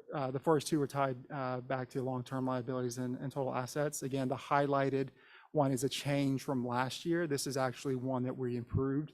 Last year, we ended up with a 2 out of 10. This year, a 4 out of 10. It's also highlighted in asterisk because previously 2 years ago, based off the 2019-2020 data, we automatically received a 10 for this because we had experienced 7% growth over the past 5 years. Unfortunately, last year, the 2020-2021 data was the first year where over the past 5 years, we did not experience that same growth, which resulted in a score of a 2 out of 10. And then the last 2 where we scored perfect is mainly tied to that our administrative cost ratios are less than what the threshold that TEA provides. And then also our student to staff ratios are aligned with the decline in enrollment that we've seen over the past few years. And then number 12, looking at this, we scored an 8 out of 10 over the past few years in this indicator.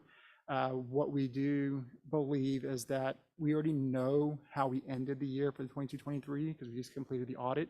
So we can plug into the template to kind of see where we're going to improve in our scores for next year.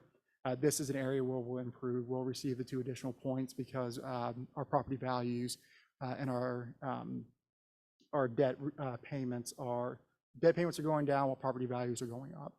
So we'll receive full 10 points on that one for next year.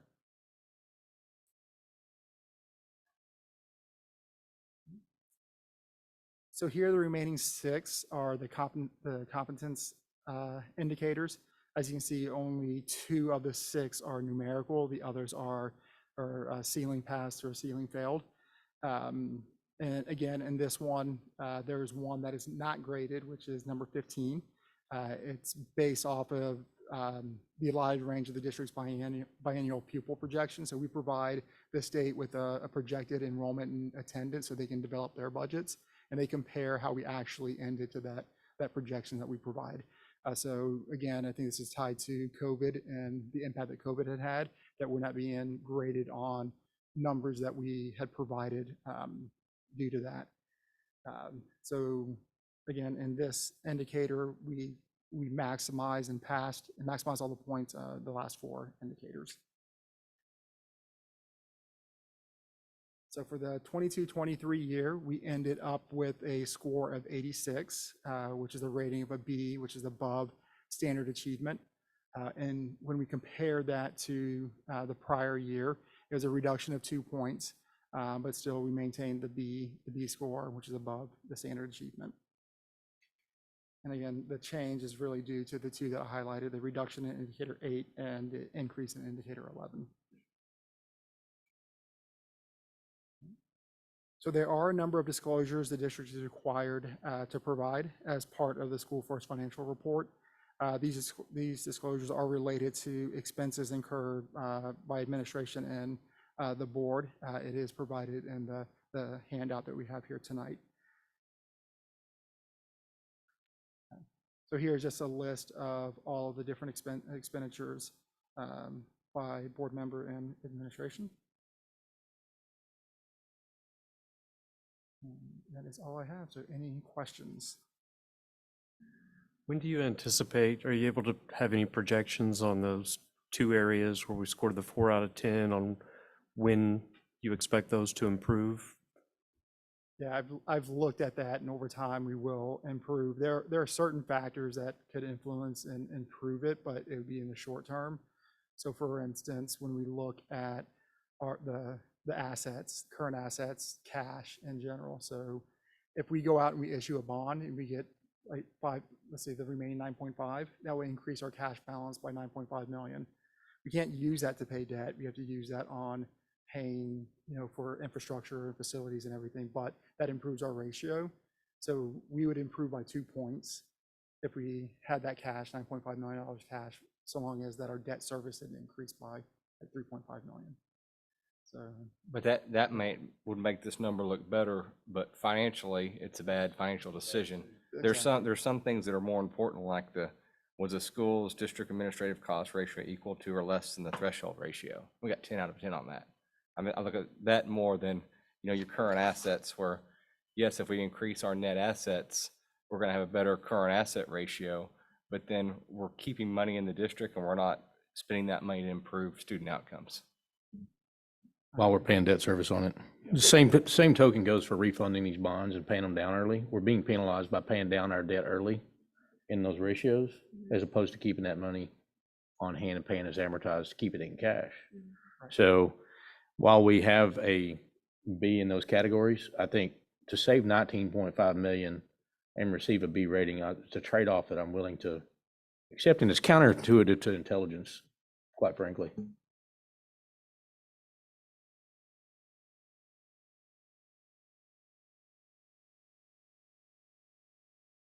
I'm glad you asked the question, though, because I think a lot of people would want to know the answer to that.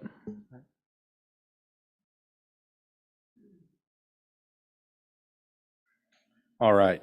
Any other comments, public comments on the public hearing before I close it? Are there any other presentation materials you have for us, Thomas? No, sir. So we've covered item 18. We've covered item 19 as the public hearing. At this time, we'll close the public hearing, which is 9:03. All right. Item 21, consider an act on bond funds. Mr. Willman.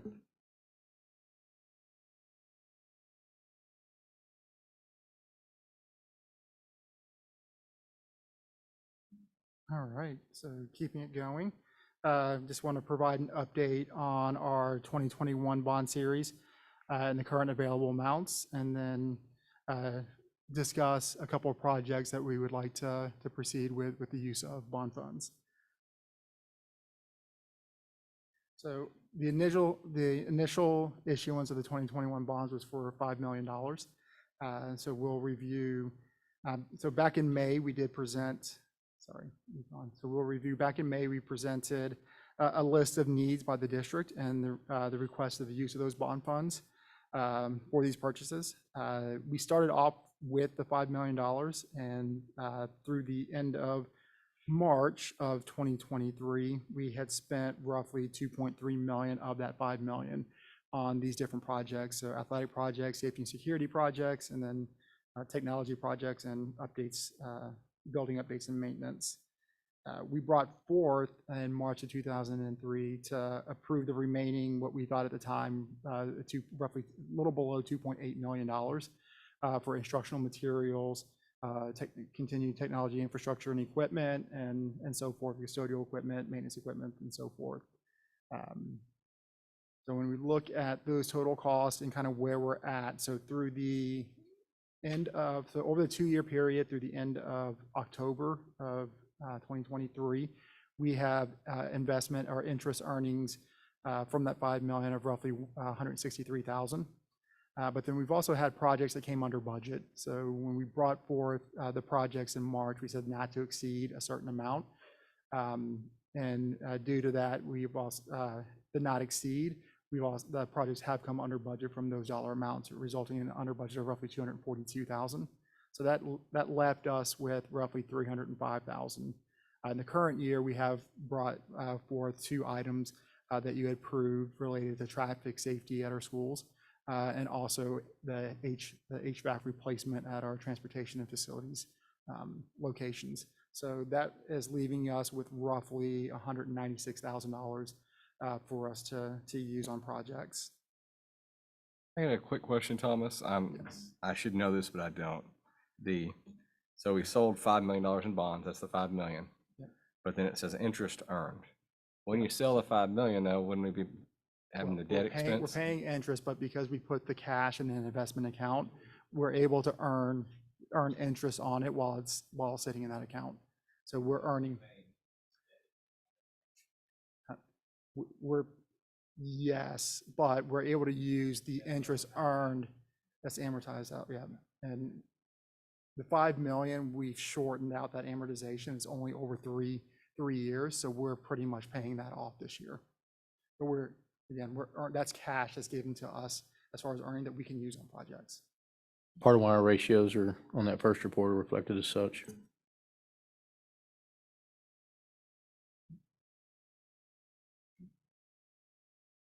So the couple of items that we've identified one is over at the Lovejoy High School in the competition gym.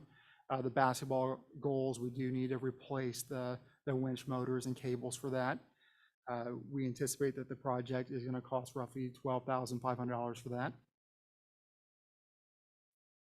And then also addressing some safety concerns at Puster, the school playground, and then just doing an addition of a perimeter fencing around the playground area, which would cost us roughly $55,000 for that. And we're utilizing Titan Fence and Supply Company for that. Mr. Percival, is there anything that you would add to those projects?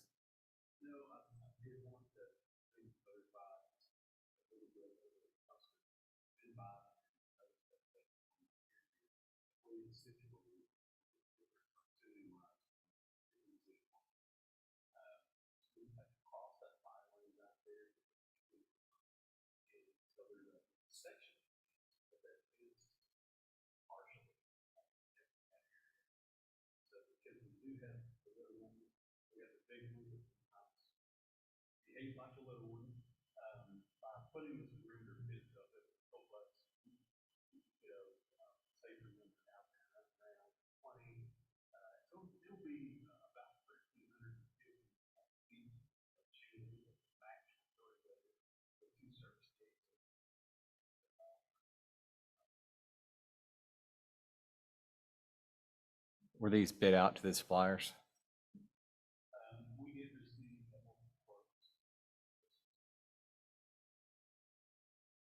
Because the overall cost is below that threshold, we don't have to go out for bid. But we could leverage our existing co-ops. So today we have 196,000 remaining, and after this expenditure, it will be down to 120-ish. That's correct, Okay. yes. Is there any other major repair that we need to anticipate that by approving this, we're bypassing our ability to take care of that particular maintenance item? We looked at everything as far as, cost of everything and prioritization of items. We don't believe, but I'll let Mr. Percival add on to that. That's a really good question. So these are items for the remainder that we have available funds. But we're also working on some additional forward down the road at what spring, summer, and then more long term, especially that.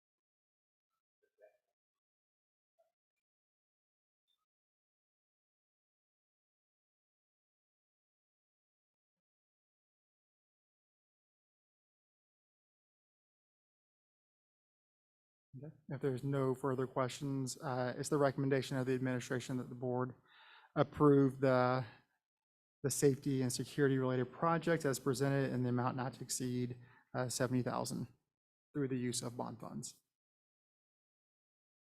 Other question, terminology might be wrong, but the authorized but unissued bonding that we have available, is the 5 million the total? No, so the authorized unissue remaining is 9.5 million. So the if we five- have other capital projects to fund, we have 9.5 million of authorized but unissued bonds that we can use in the future. This is of the $5 million bond sale and the balance hold. Yeah. Just want to confirm what my memory thought it was. Right, Thank that's you. correct. Yeah, great question. Other questions? If not, I'd entertain a motion. I move that we approve these bond projects as presented. So moved, Julie McLaughlin. Second. Second, Jeff Wood. All in favor? Opposed? Thank you. All right. Ms. Cordell, item 22, presentation, the 23-24 Capital Planning Committee update. Good evening, board. You will find this presentation on page 242 of your board book. On your iPad, it may be 233. Looking at the Capital Planning Committee, we wanted to provide you an update which tied directly to the district priorities that you approved this fall for the 23-24 school year. Looking at number 4, Lovejoy ISD will strategically plan for the safety and security of students, staff, financial sustainability, and effective operations.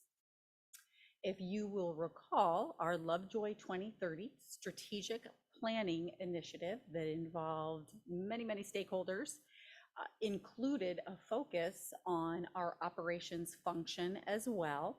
You'll see here an operations strategic target that was developed as part of that strategic planning process and is in our strategic plan as strategic target 4.2, looking at our existing facility space, how we can utilize it for stronger collaboration and making sure we are efficient and prepared to support students in their future learning needs.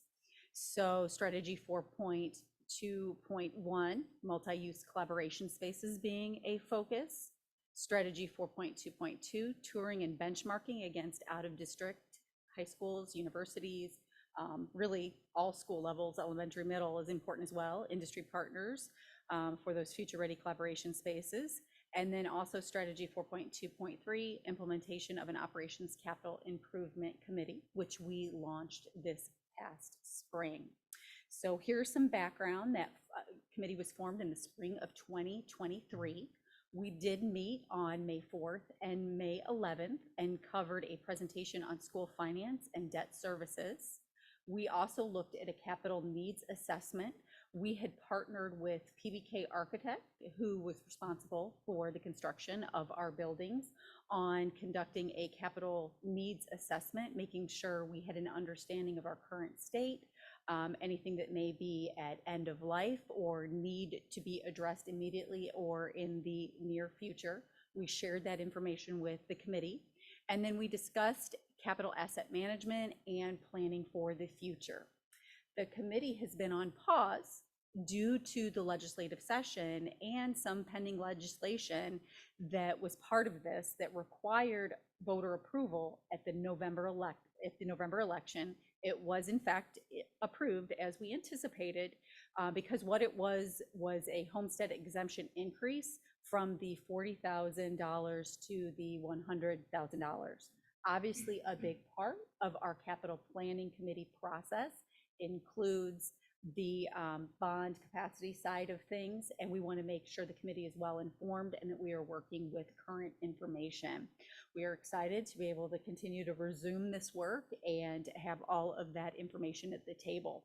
If you'll recall, our purpose of this committee is to develop a clear vision for our physical learning environments, our capital assets, including capital planning priorities, timeline, financial implications. The Capital Planning Committee will study district capital needs and recommend priorities for a possible future bond election. And also what was discussed here this evening, the use of the remaining 9.5 that has been approved but not yet authorized. So moving forward, Capital Planning Committee, we are looking at meetings in the spring of 2024, starting in January. We're not sharing publicly those tentative meeting dates tonight, but we have established those, and those will be sent to you as well as the committee members. We are going to be covering school finance on the INS side and bonds, facilities assessment, demographic trends, tours of our schools and facilities, tours of schools and facilities in other districts, our vision for physical learning environments, capital needs, as well as capital planning priorities will be all a part of this process. We have our existing capital planning committee, but as Kevin Parker talked about earlier, our commitment to making sure we're involving our community as much as possible, have that stakeholder voice at the table. We want to expand that committee size for this opportunity. And so we'll have that committee membership, but we would also like to extend the opportunity to the members of our Lovejoy 2030 Strategic Planning Committee and the Financial Sustainability Committee. So what we intend to do is send a letter out to these groups, let them know the plan, let them know the meeting dates, and ask for their RSVP, ask for if they would like to remain as part of this opportunity and continue with the work together. Once that committee has been established for this spring, we of course will share a public update with you and share publicly that list of committee members. Thomas Willman, our CFO, is going to update you all on the financial side of things so that you have this as part of the picture as well. Thank you, Superintendent Cordell.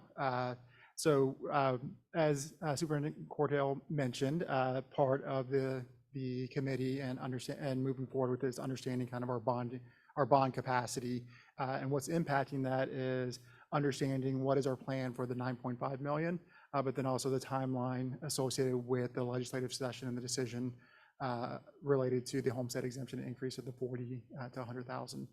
So what we have here is just a draft timeline on how we're going to issue the 9.5 million. What we're looking at right now is we've already engaged Samco initially, but we'll further engage in February. And then we'll bring a preview of the issuance in March for your approval in April. And then we'll hopefully be able to complete the sale sometime in May, end of May. So that way we can kick off some of the projects in June. The issuance and the debt schedule for that 9.5 million, but then also how we're leveraging some of our fund balance in INS to pay off existing debt will impact our bond capacity for future use. Another piece of it is during the second special session, again, the increase in the homestead exemption impacted the amount that we would collect. So since that's going to be less, we need to have a better understanding of what that means for us to pay debt in the future. There is a component in there also where they're going to hold districts harmless for debt that was authorized, not necessarily issued, but authorized by September 2023. So the 9.5 million would be part of that calculation of the hold harmless, and they don't anticipate to release that until sometime in February. We can reasonably estimate kind of what we think that hold harmless will be for us to be able to determine our bond capacity, but in February we'll have firm numbers to be able to incorporate to see how we can leverage some of the state funds that are coming in from that to help support that. And Thomas, one quick comment. I'd probably get with Kyle to figure out what projects will be done, because some of the long lead items such as electrical switchgear are still over 52 weeks. So you'll just need to take into account, a lot of times people are doing early procurement. So just take that into account. Absolutely, thank you.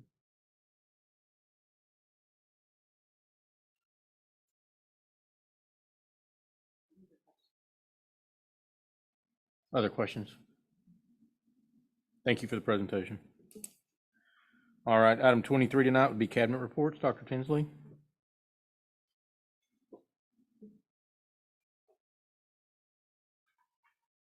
I just want to give a quick update what our staff did on November the 16th. We had everyone together for a district-wide professional development. This included all instructional staff, professional staff, and also our administration, counselors, and instructional paraprofessionals. We did our second day of Yes We Can, and the focus of this is really looking at our collective responsibility and ensuring high levels of learning for all students, with a particular focus on students who receive specially designed instruction through special education services. So it looked at that joint responsibility and our core beliefs. So we had groups of about 10 people at a table that was made up of general education teachers, special education teachers, support staff, and we identified and looked at the 6 core beliefs, had a great day of learning, and identified some strengths that we have in that area and some areas that we need to work on. So I just wanted to give you an update on where we were with that.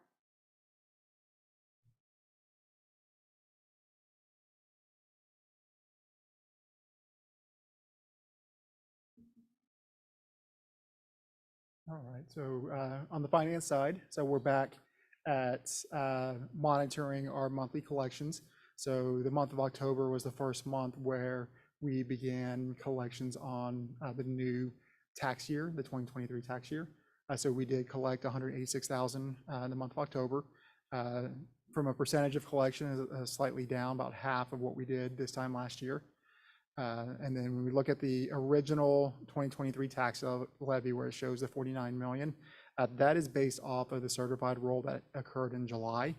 So when we look at the supplements and the adjustments, this over time, as they get new information, they incorporate adjustments. Most of this adjustment is tied to the increase in the homestead exemption, so that our revised tax levy is down to 45 million. And then real quick on a student nutrition update, again, when we're looking at our program revenues for student nutrition, we're slightly down through the end of October. There's been same number of days up to this point at this time last year through the end of October. What we're seeing is that the participation just overall is down. We can attribute some of the revenue down. We have enrollment down. Even though participation is roughly the same, slightly lower, the fact that enrollment's down, that revenue can be anticipated to be down as well. The overall cost of the meals will probably be down as well year over year. We'll dive in and provide an update and next month to kind of project out where we think we're going to be and if there'll be any surplus in student nutrition again this year that we can support the general fund on. We also want to provide an update on the kind of the value of the teacher planning day on November 1st for our student nutrition staff. We use this as an opportunity to really do a deep dive or a deep clean in our kitchens. So this is the staff over at Puster doing a deep, thorough clean of our kitchens, but then also using the time to be able to do some safety training and making sure that they're up to date on all their trainings. And then again, this is the staff over at the high school doing their safety trainings and a deep clean of the kitchen. Thank you for your time. Thomas, can you remind me when we'll have an update on the comptroller's contesting of the CAD values? That's a great question. I had reached out right before the break, the Thanksgiving break, to Brian over at Collin County, and they had not heard anything yet. So I reached back out again today, saying that my understanding was that they were supposed to have a ruling within 30 days, and the hearing was October 17th. So we're well past that 30 days. So I'm waiting on a response from him. So hopefully we'll have an update here soon on that. Thank you.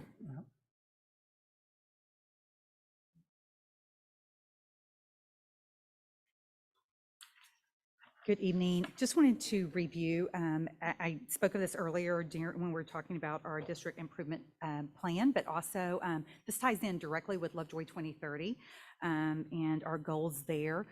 We talk a lot about non-monetary compensation and some things that we can do for our staff. And I want to give kudos to John Korb and Diana Salak. One thing that we talked about was having just a staff resource portal. We didn't have that here. Many districts do have that, but we wanted to look at ways that we can support our staff just to make things helpful. We just didn't have a landing page for things. And so they helped us to create this, and it's got C&I has a portion of it, transportation has a portion, there are many other things. But some of the things that we needed to do is we needed a place to put what were our benefits were our employee handbook, just simple HR documents, information for FMLA, those types of things. Trainings, vector alerts, all of those types of things. And so they helped us create this portal for us so we can log in and go to the portal and use all of these resources that we have here. One thing that was a goal of ours that the HR department had never done, is we were looking for just, what else we would put in that portal. And something, I don't know if you're aware, but like every employee in the district everyone's on a calendar. And so some calendars are, 177, some are 226. It's crazy, okay? How many teachers are on 187? And so just everyone we would spend so much time looking for what calendar you're on, and then looking up what job that is and putting that in a spot that everyone could find what calendars were. So we shared this. We got lots and lots of great feedback from our staff about it, for that information in there. We also wanted to look at things that we could look at, just discounts, and we shared this with. We started just calling places that we knew that gave teacher discounts or employee discounts, and signing up for those, and just creating another spot that would provide discounts for our teachers. We filled out Working Advantage and those were, those are organizations that a lot of our other businesses and companies have. And so I went through TRS to Active Care also to see what they offered. They offered a lot of just like some free counseling, financial advice, different types of things, and just putting all of that in one place. All of these were live links that employees can just click on and go. What was also somewhat interesting is when I sent this out, our employees were sending me things to add to the list. Like, I didn't know we could get into the Arboretum free.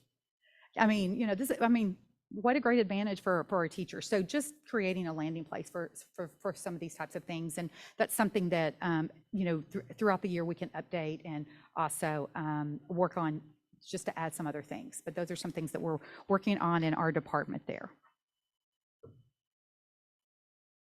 And if you have any other to add, please let us know. We'd be happy to add them.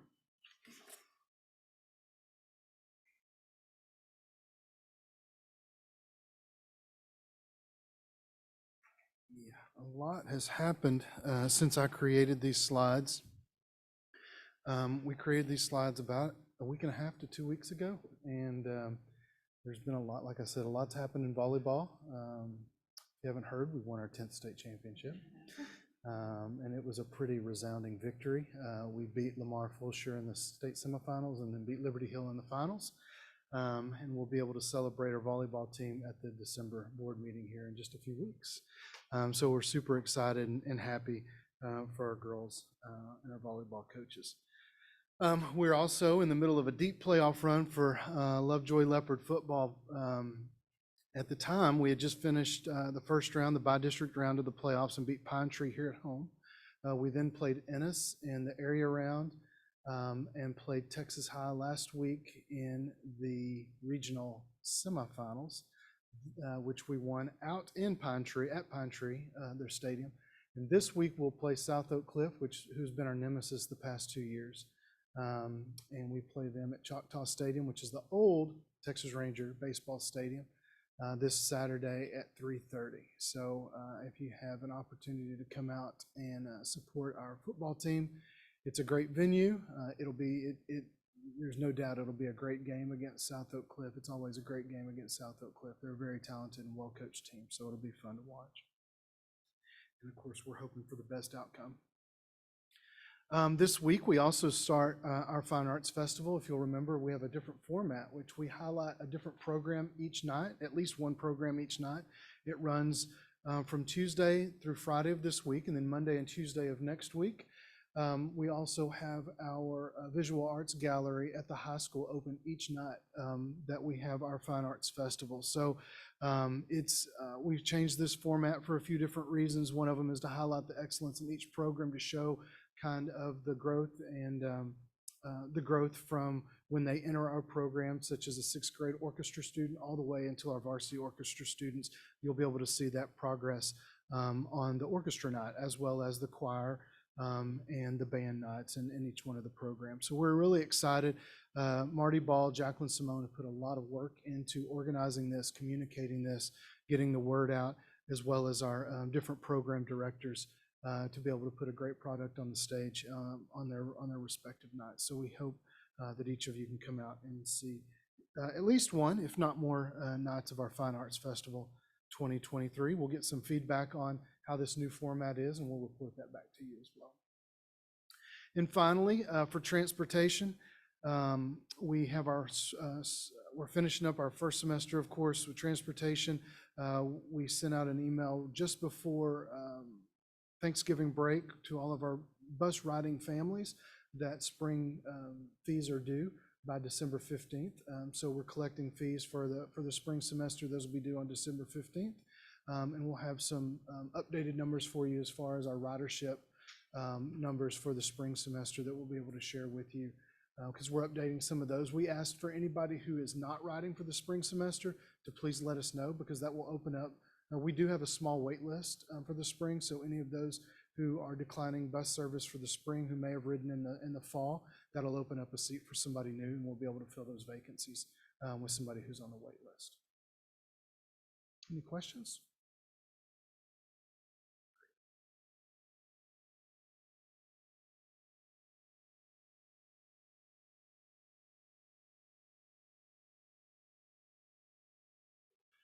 Just a couple of quick updates surrounding our district support services. Just real quick.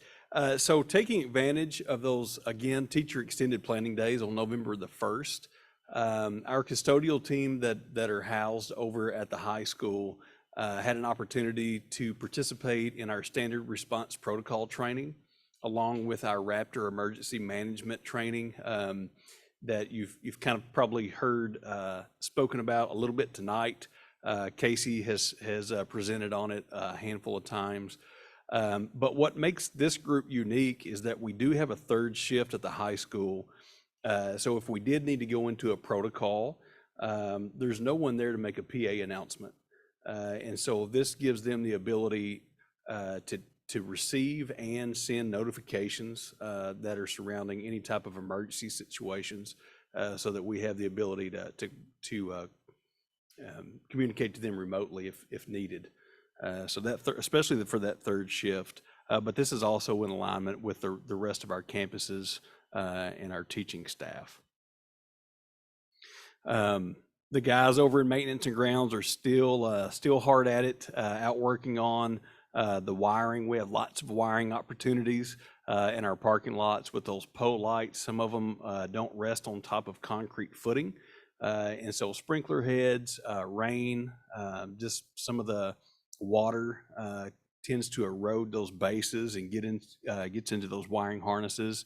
And then you see Juan down there working on a windscreen over at the baseball, softball fields at the high school.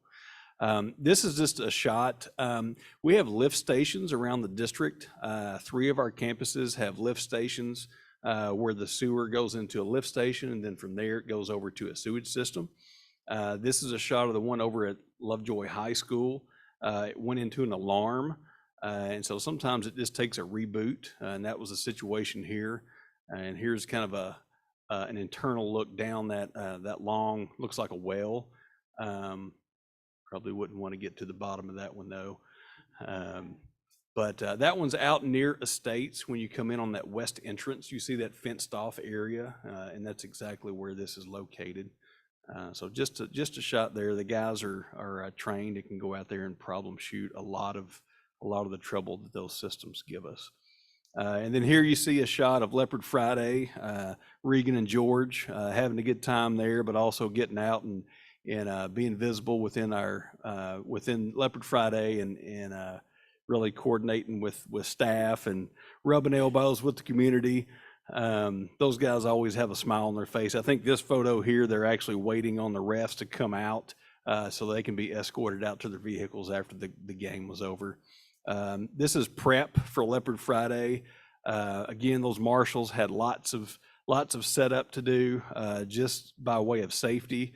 And then, of course, our custodial team had an integral part in setting up there in preparation for that event as well. On that November 1st Teacher Extended Planning Day, this is just a shot of the Marshall team. Casey was in there leading the charge as well. And this was an external response to active shooter event. It's called a race. And so they were able to take advantage of that time, the gift of time on that Teacher Extended Planning Day on November the 1st. They really utilized those days for lots of additional training, which has been really, really great. And then this last slide, Casey and his team have been going around and we're really working to standardize some of our signage at our campuses so that we're speaking the same language. We've got some uniformity so that regardless of where which campus you visit, you should see standardized signage that's also consistent and up to date. And that is all for district support services. Any questions? Okay, thank you. Superintendent Cordell.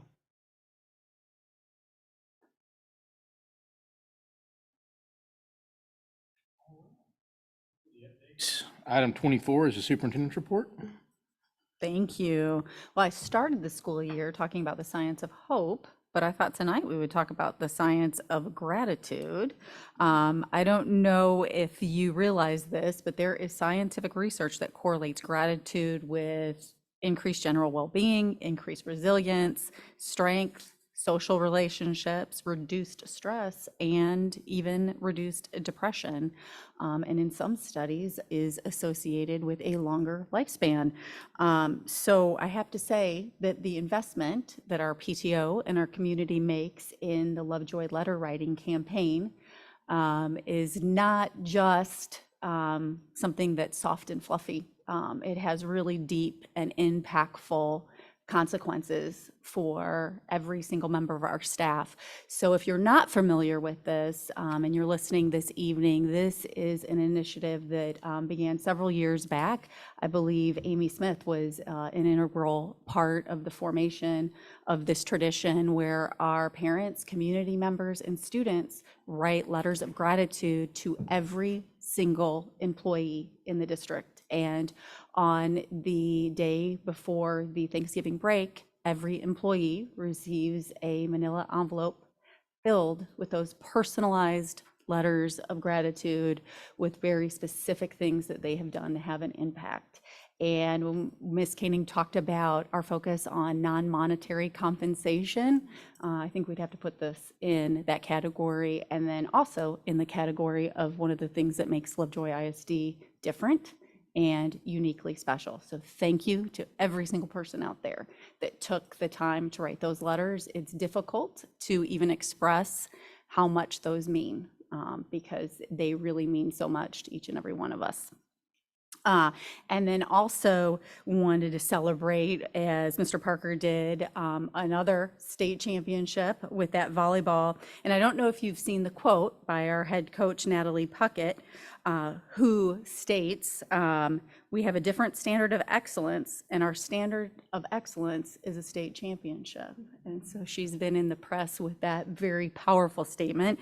She's an incredible coach and an incredible leader, and we're excited to celebrate the entire volleyball coaching staff and every single one of our volleyball players on that varsity state championship team at our next board meeting. So we look forward to that on December 11th.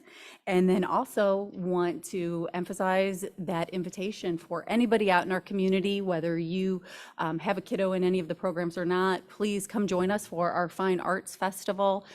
Check out social media. We'll keep posting the schedule for those events. You will be delighted and impressed. Thank you, Ms. Cordell. Item 25 tonight is public comments related to non-agenda items. Do we have any? Yes, sir. We do have one public comment related to non-agenda items. I will read our notice here and then get our timer up as well. Do that now.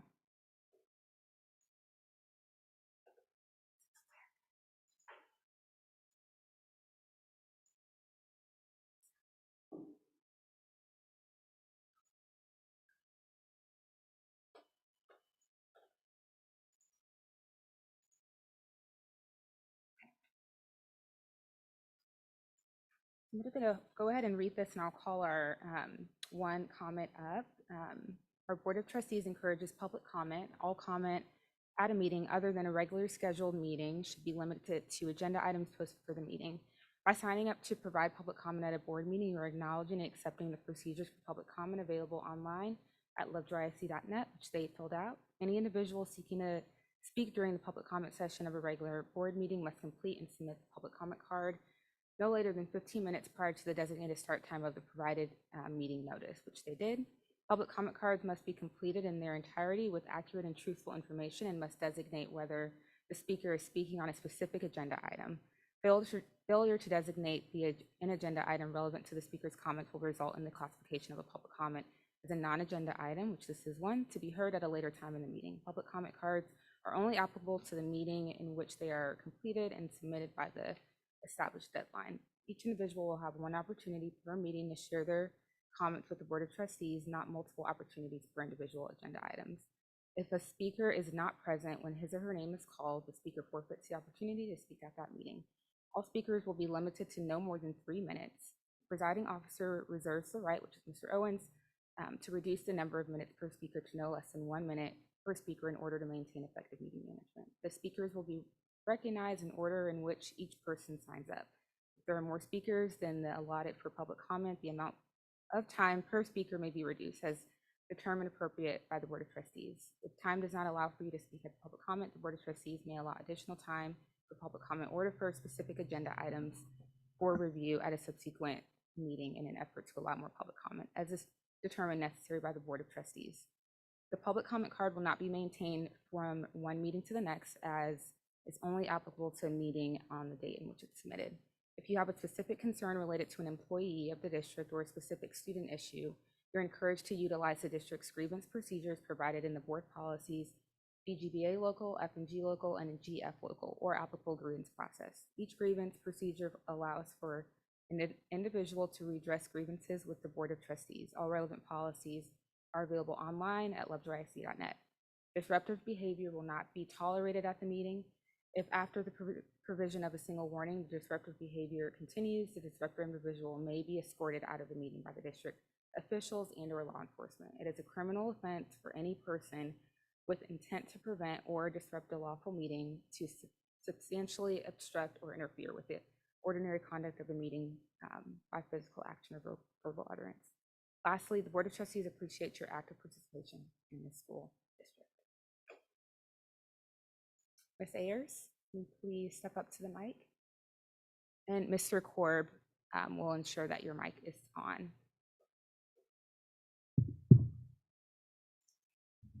Good. Okay. Please state your name, Ms. Ayers, and your address, and also the campuses at which your students attend for our record. I'm sorry, what was the last part? The name of what campus your students attend, if applicable, for the record. So, good evening. My name is Shannon Ayers, and I'm the Education Division Lead for Citizens Defending Freedom in Collin County.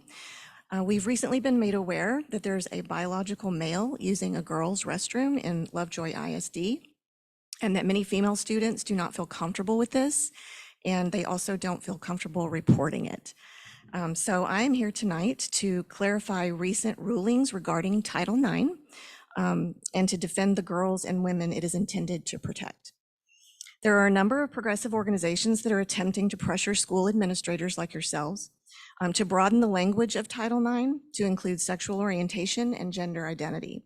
This undermines federal law and the legislative authority of the United States Congress. These organizations, including TASB, are leaning on the misleading guidance of the Department of Education's 2021 Notice of Interpretation in conjunction with President Biden's executive order on the Supreme Court ruling in Bostock v. Clayton County. It must be noted that the court clearly stated Bostock was a Title VII issue that did not apply to Title IX or any other law. The Supreme Court in Bostock emphasized that sex-based employment discrimination consistent with Title VII was unconstitutional. However, they explicitly refrained from applying their ruling to Title IX. Therefore, the Department of Education's NOI and the executive order are null because it expressly contradicts Supreme Court precedent. There have also been a handful of cases further demonstrating the Bostock ruling does not apply to Title IX issues.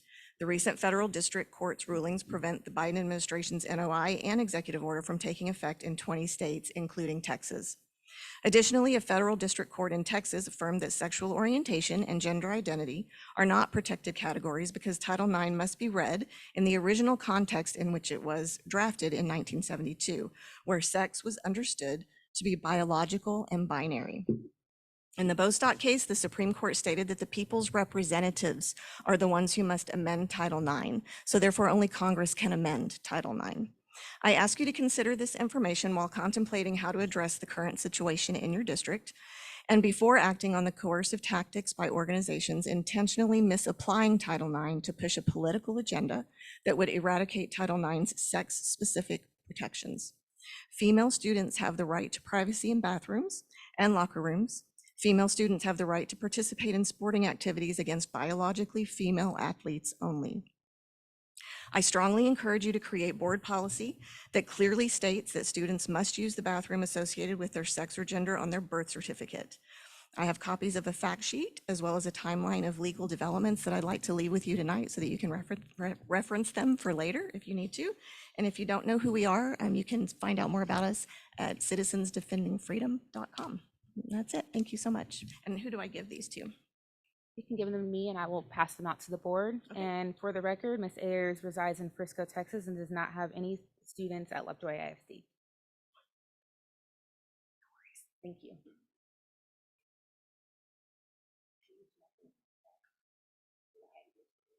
Yes, ma'am. Thank you so much. President Owens, that's all the public comments we have for this evening regarding non-agenda items. Thank you very much. And with that, we would be adjourned.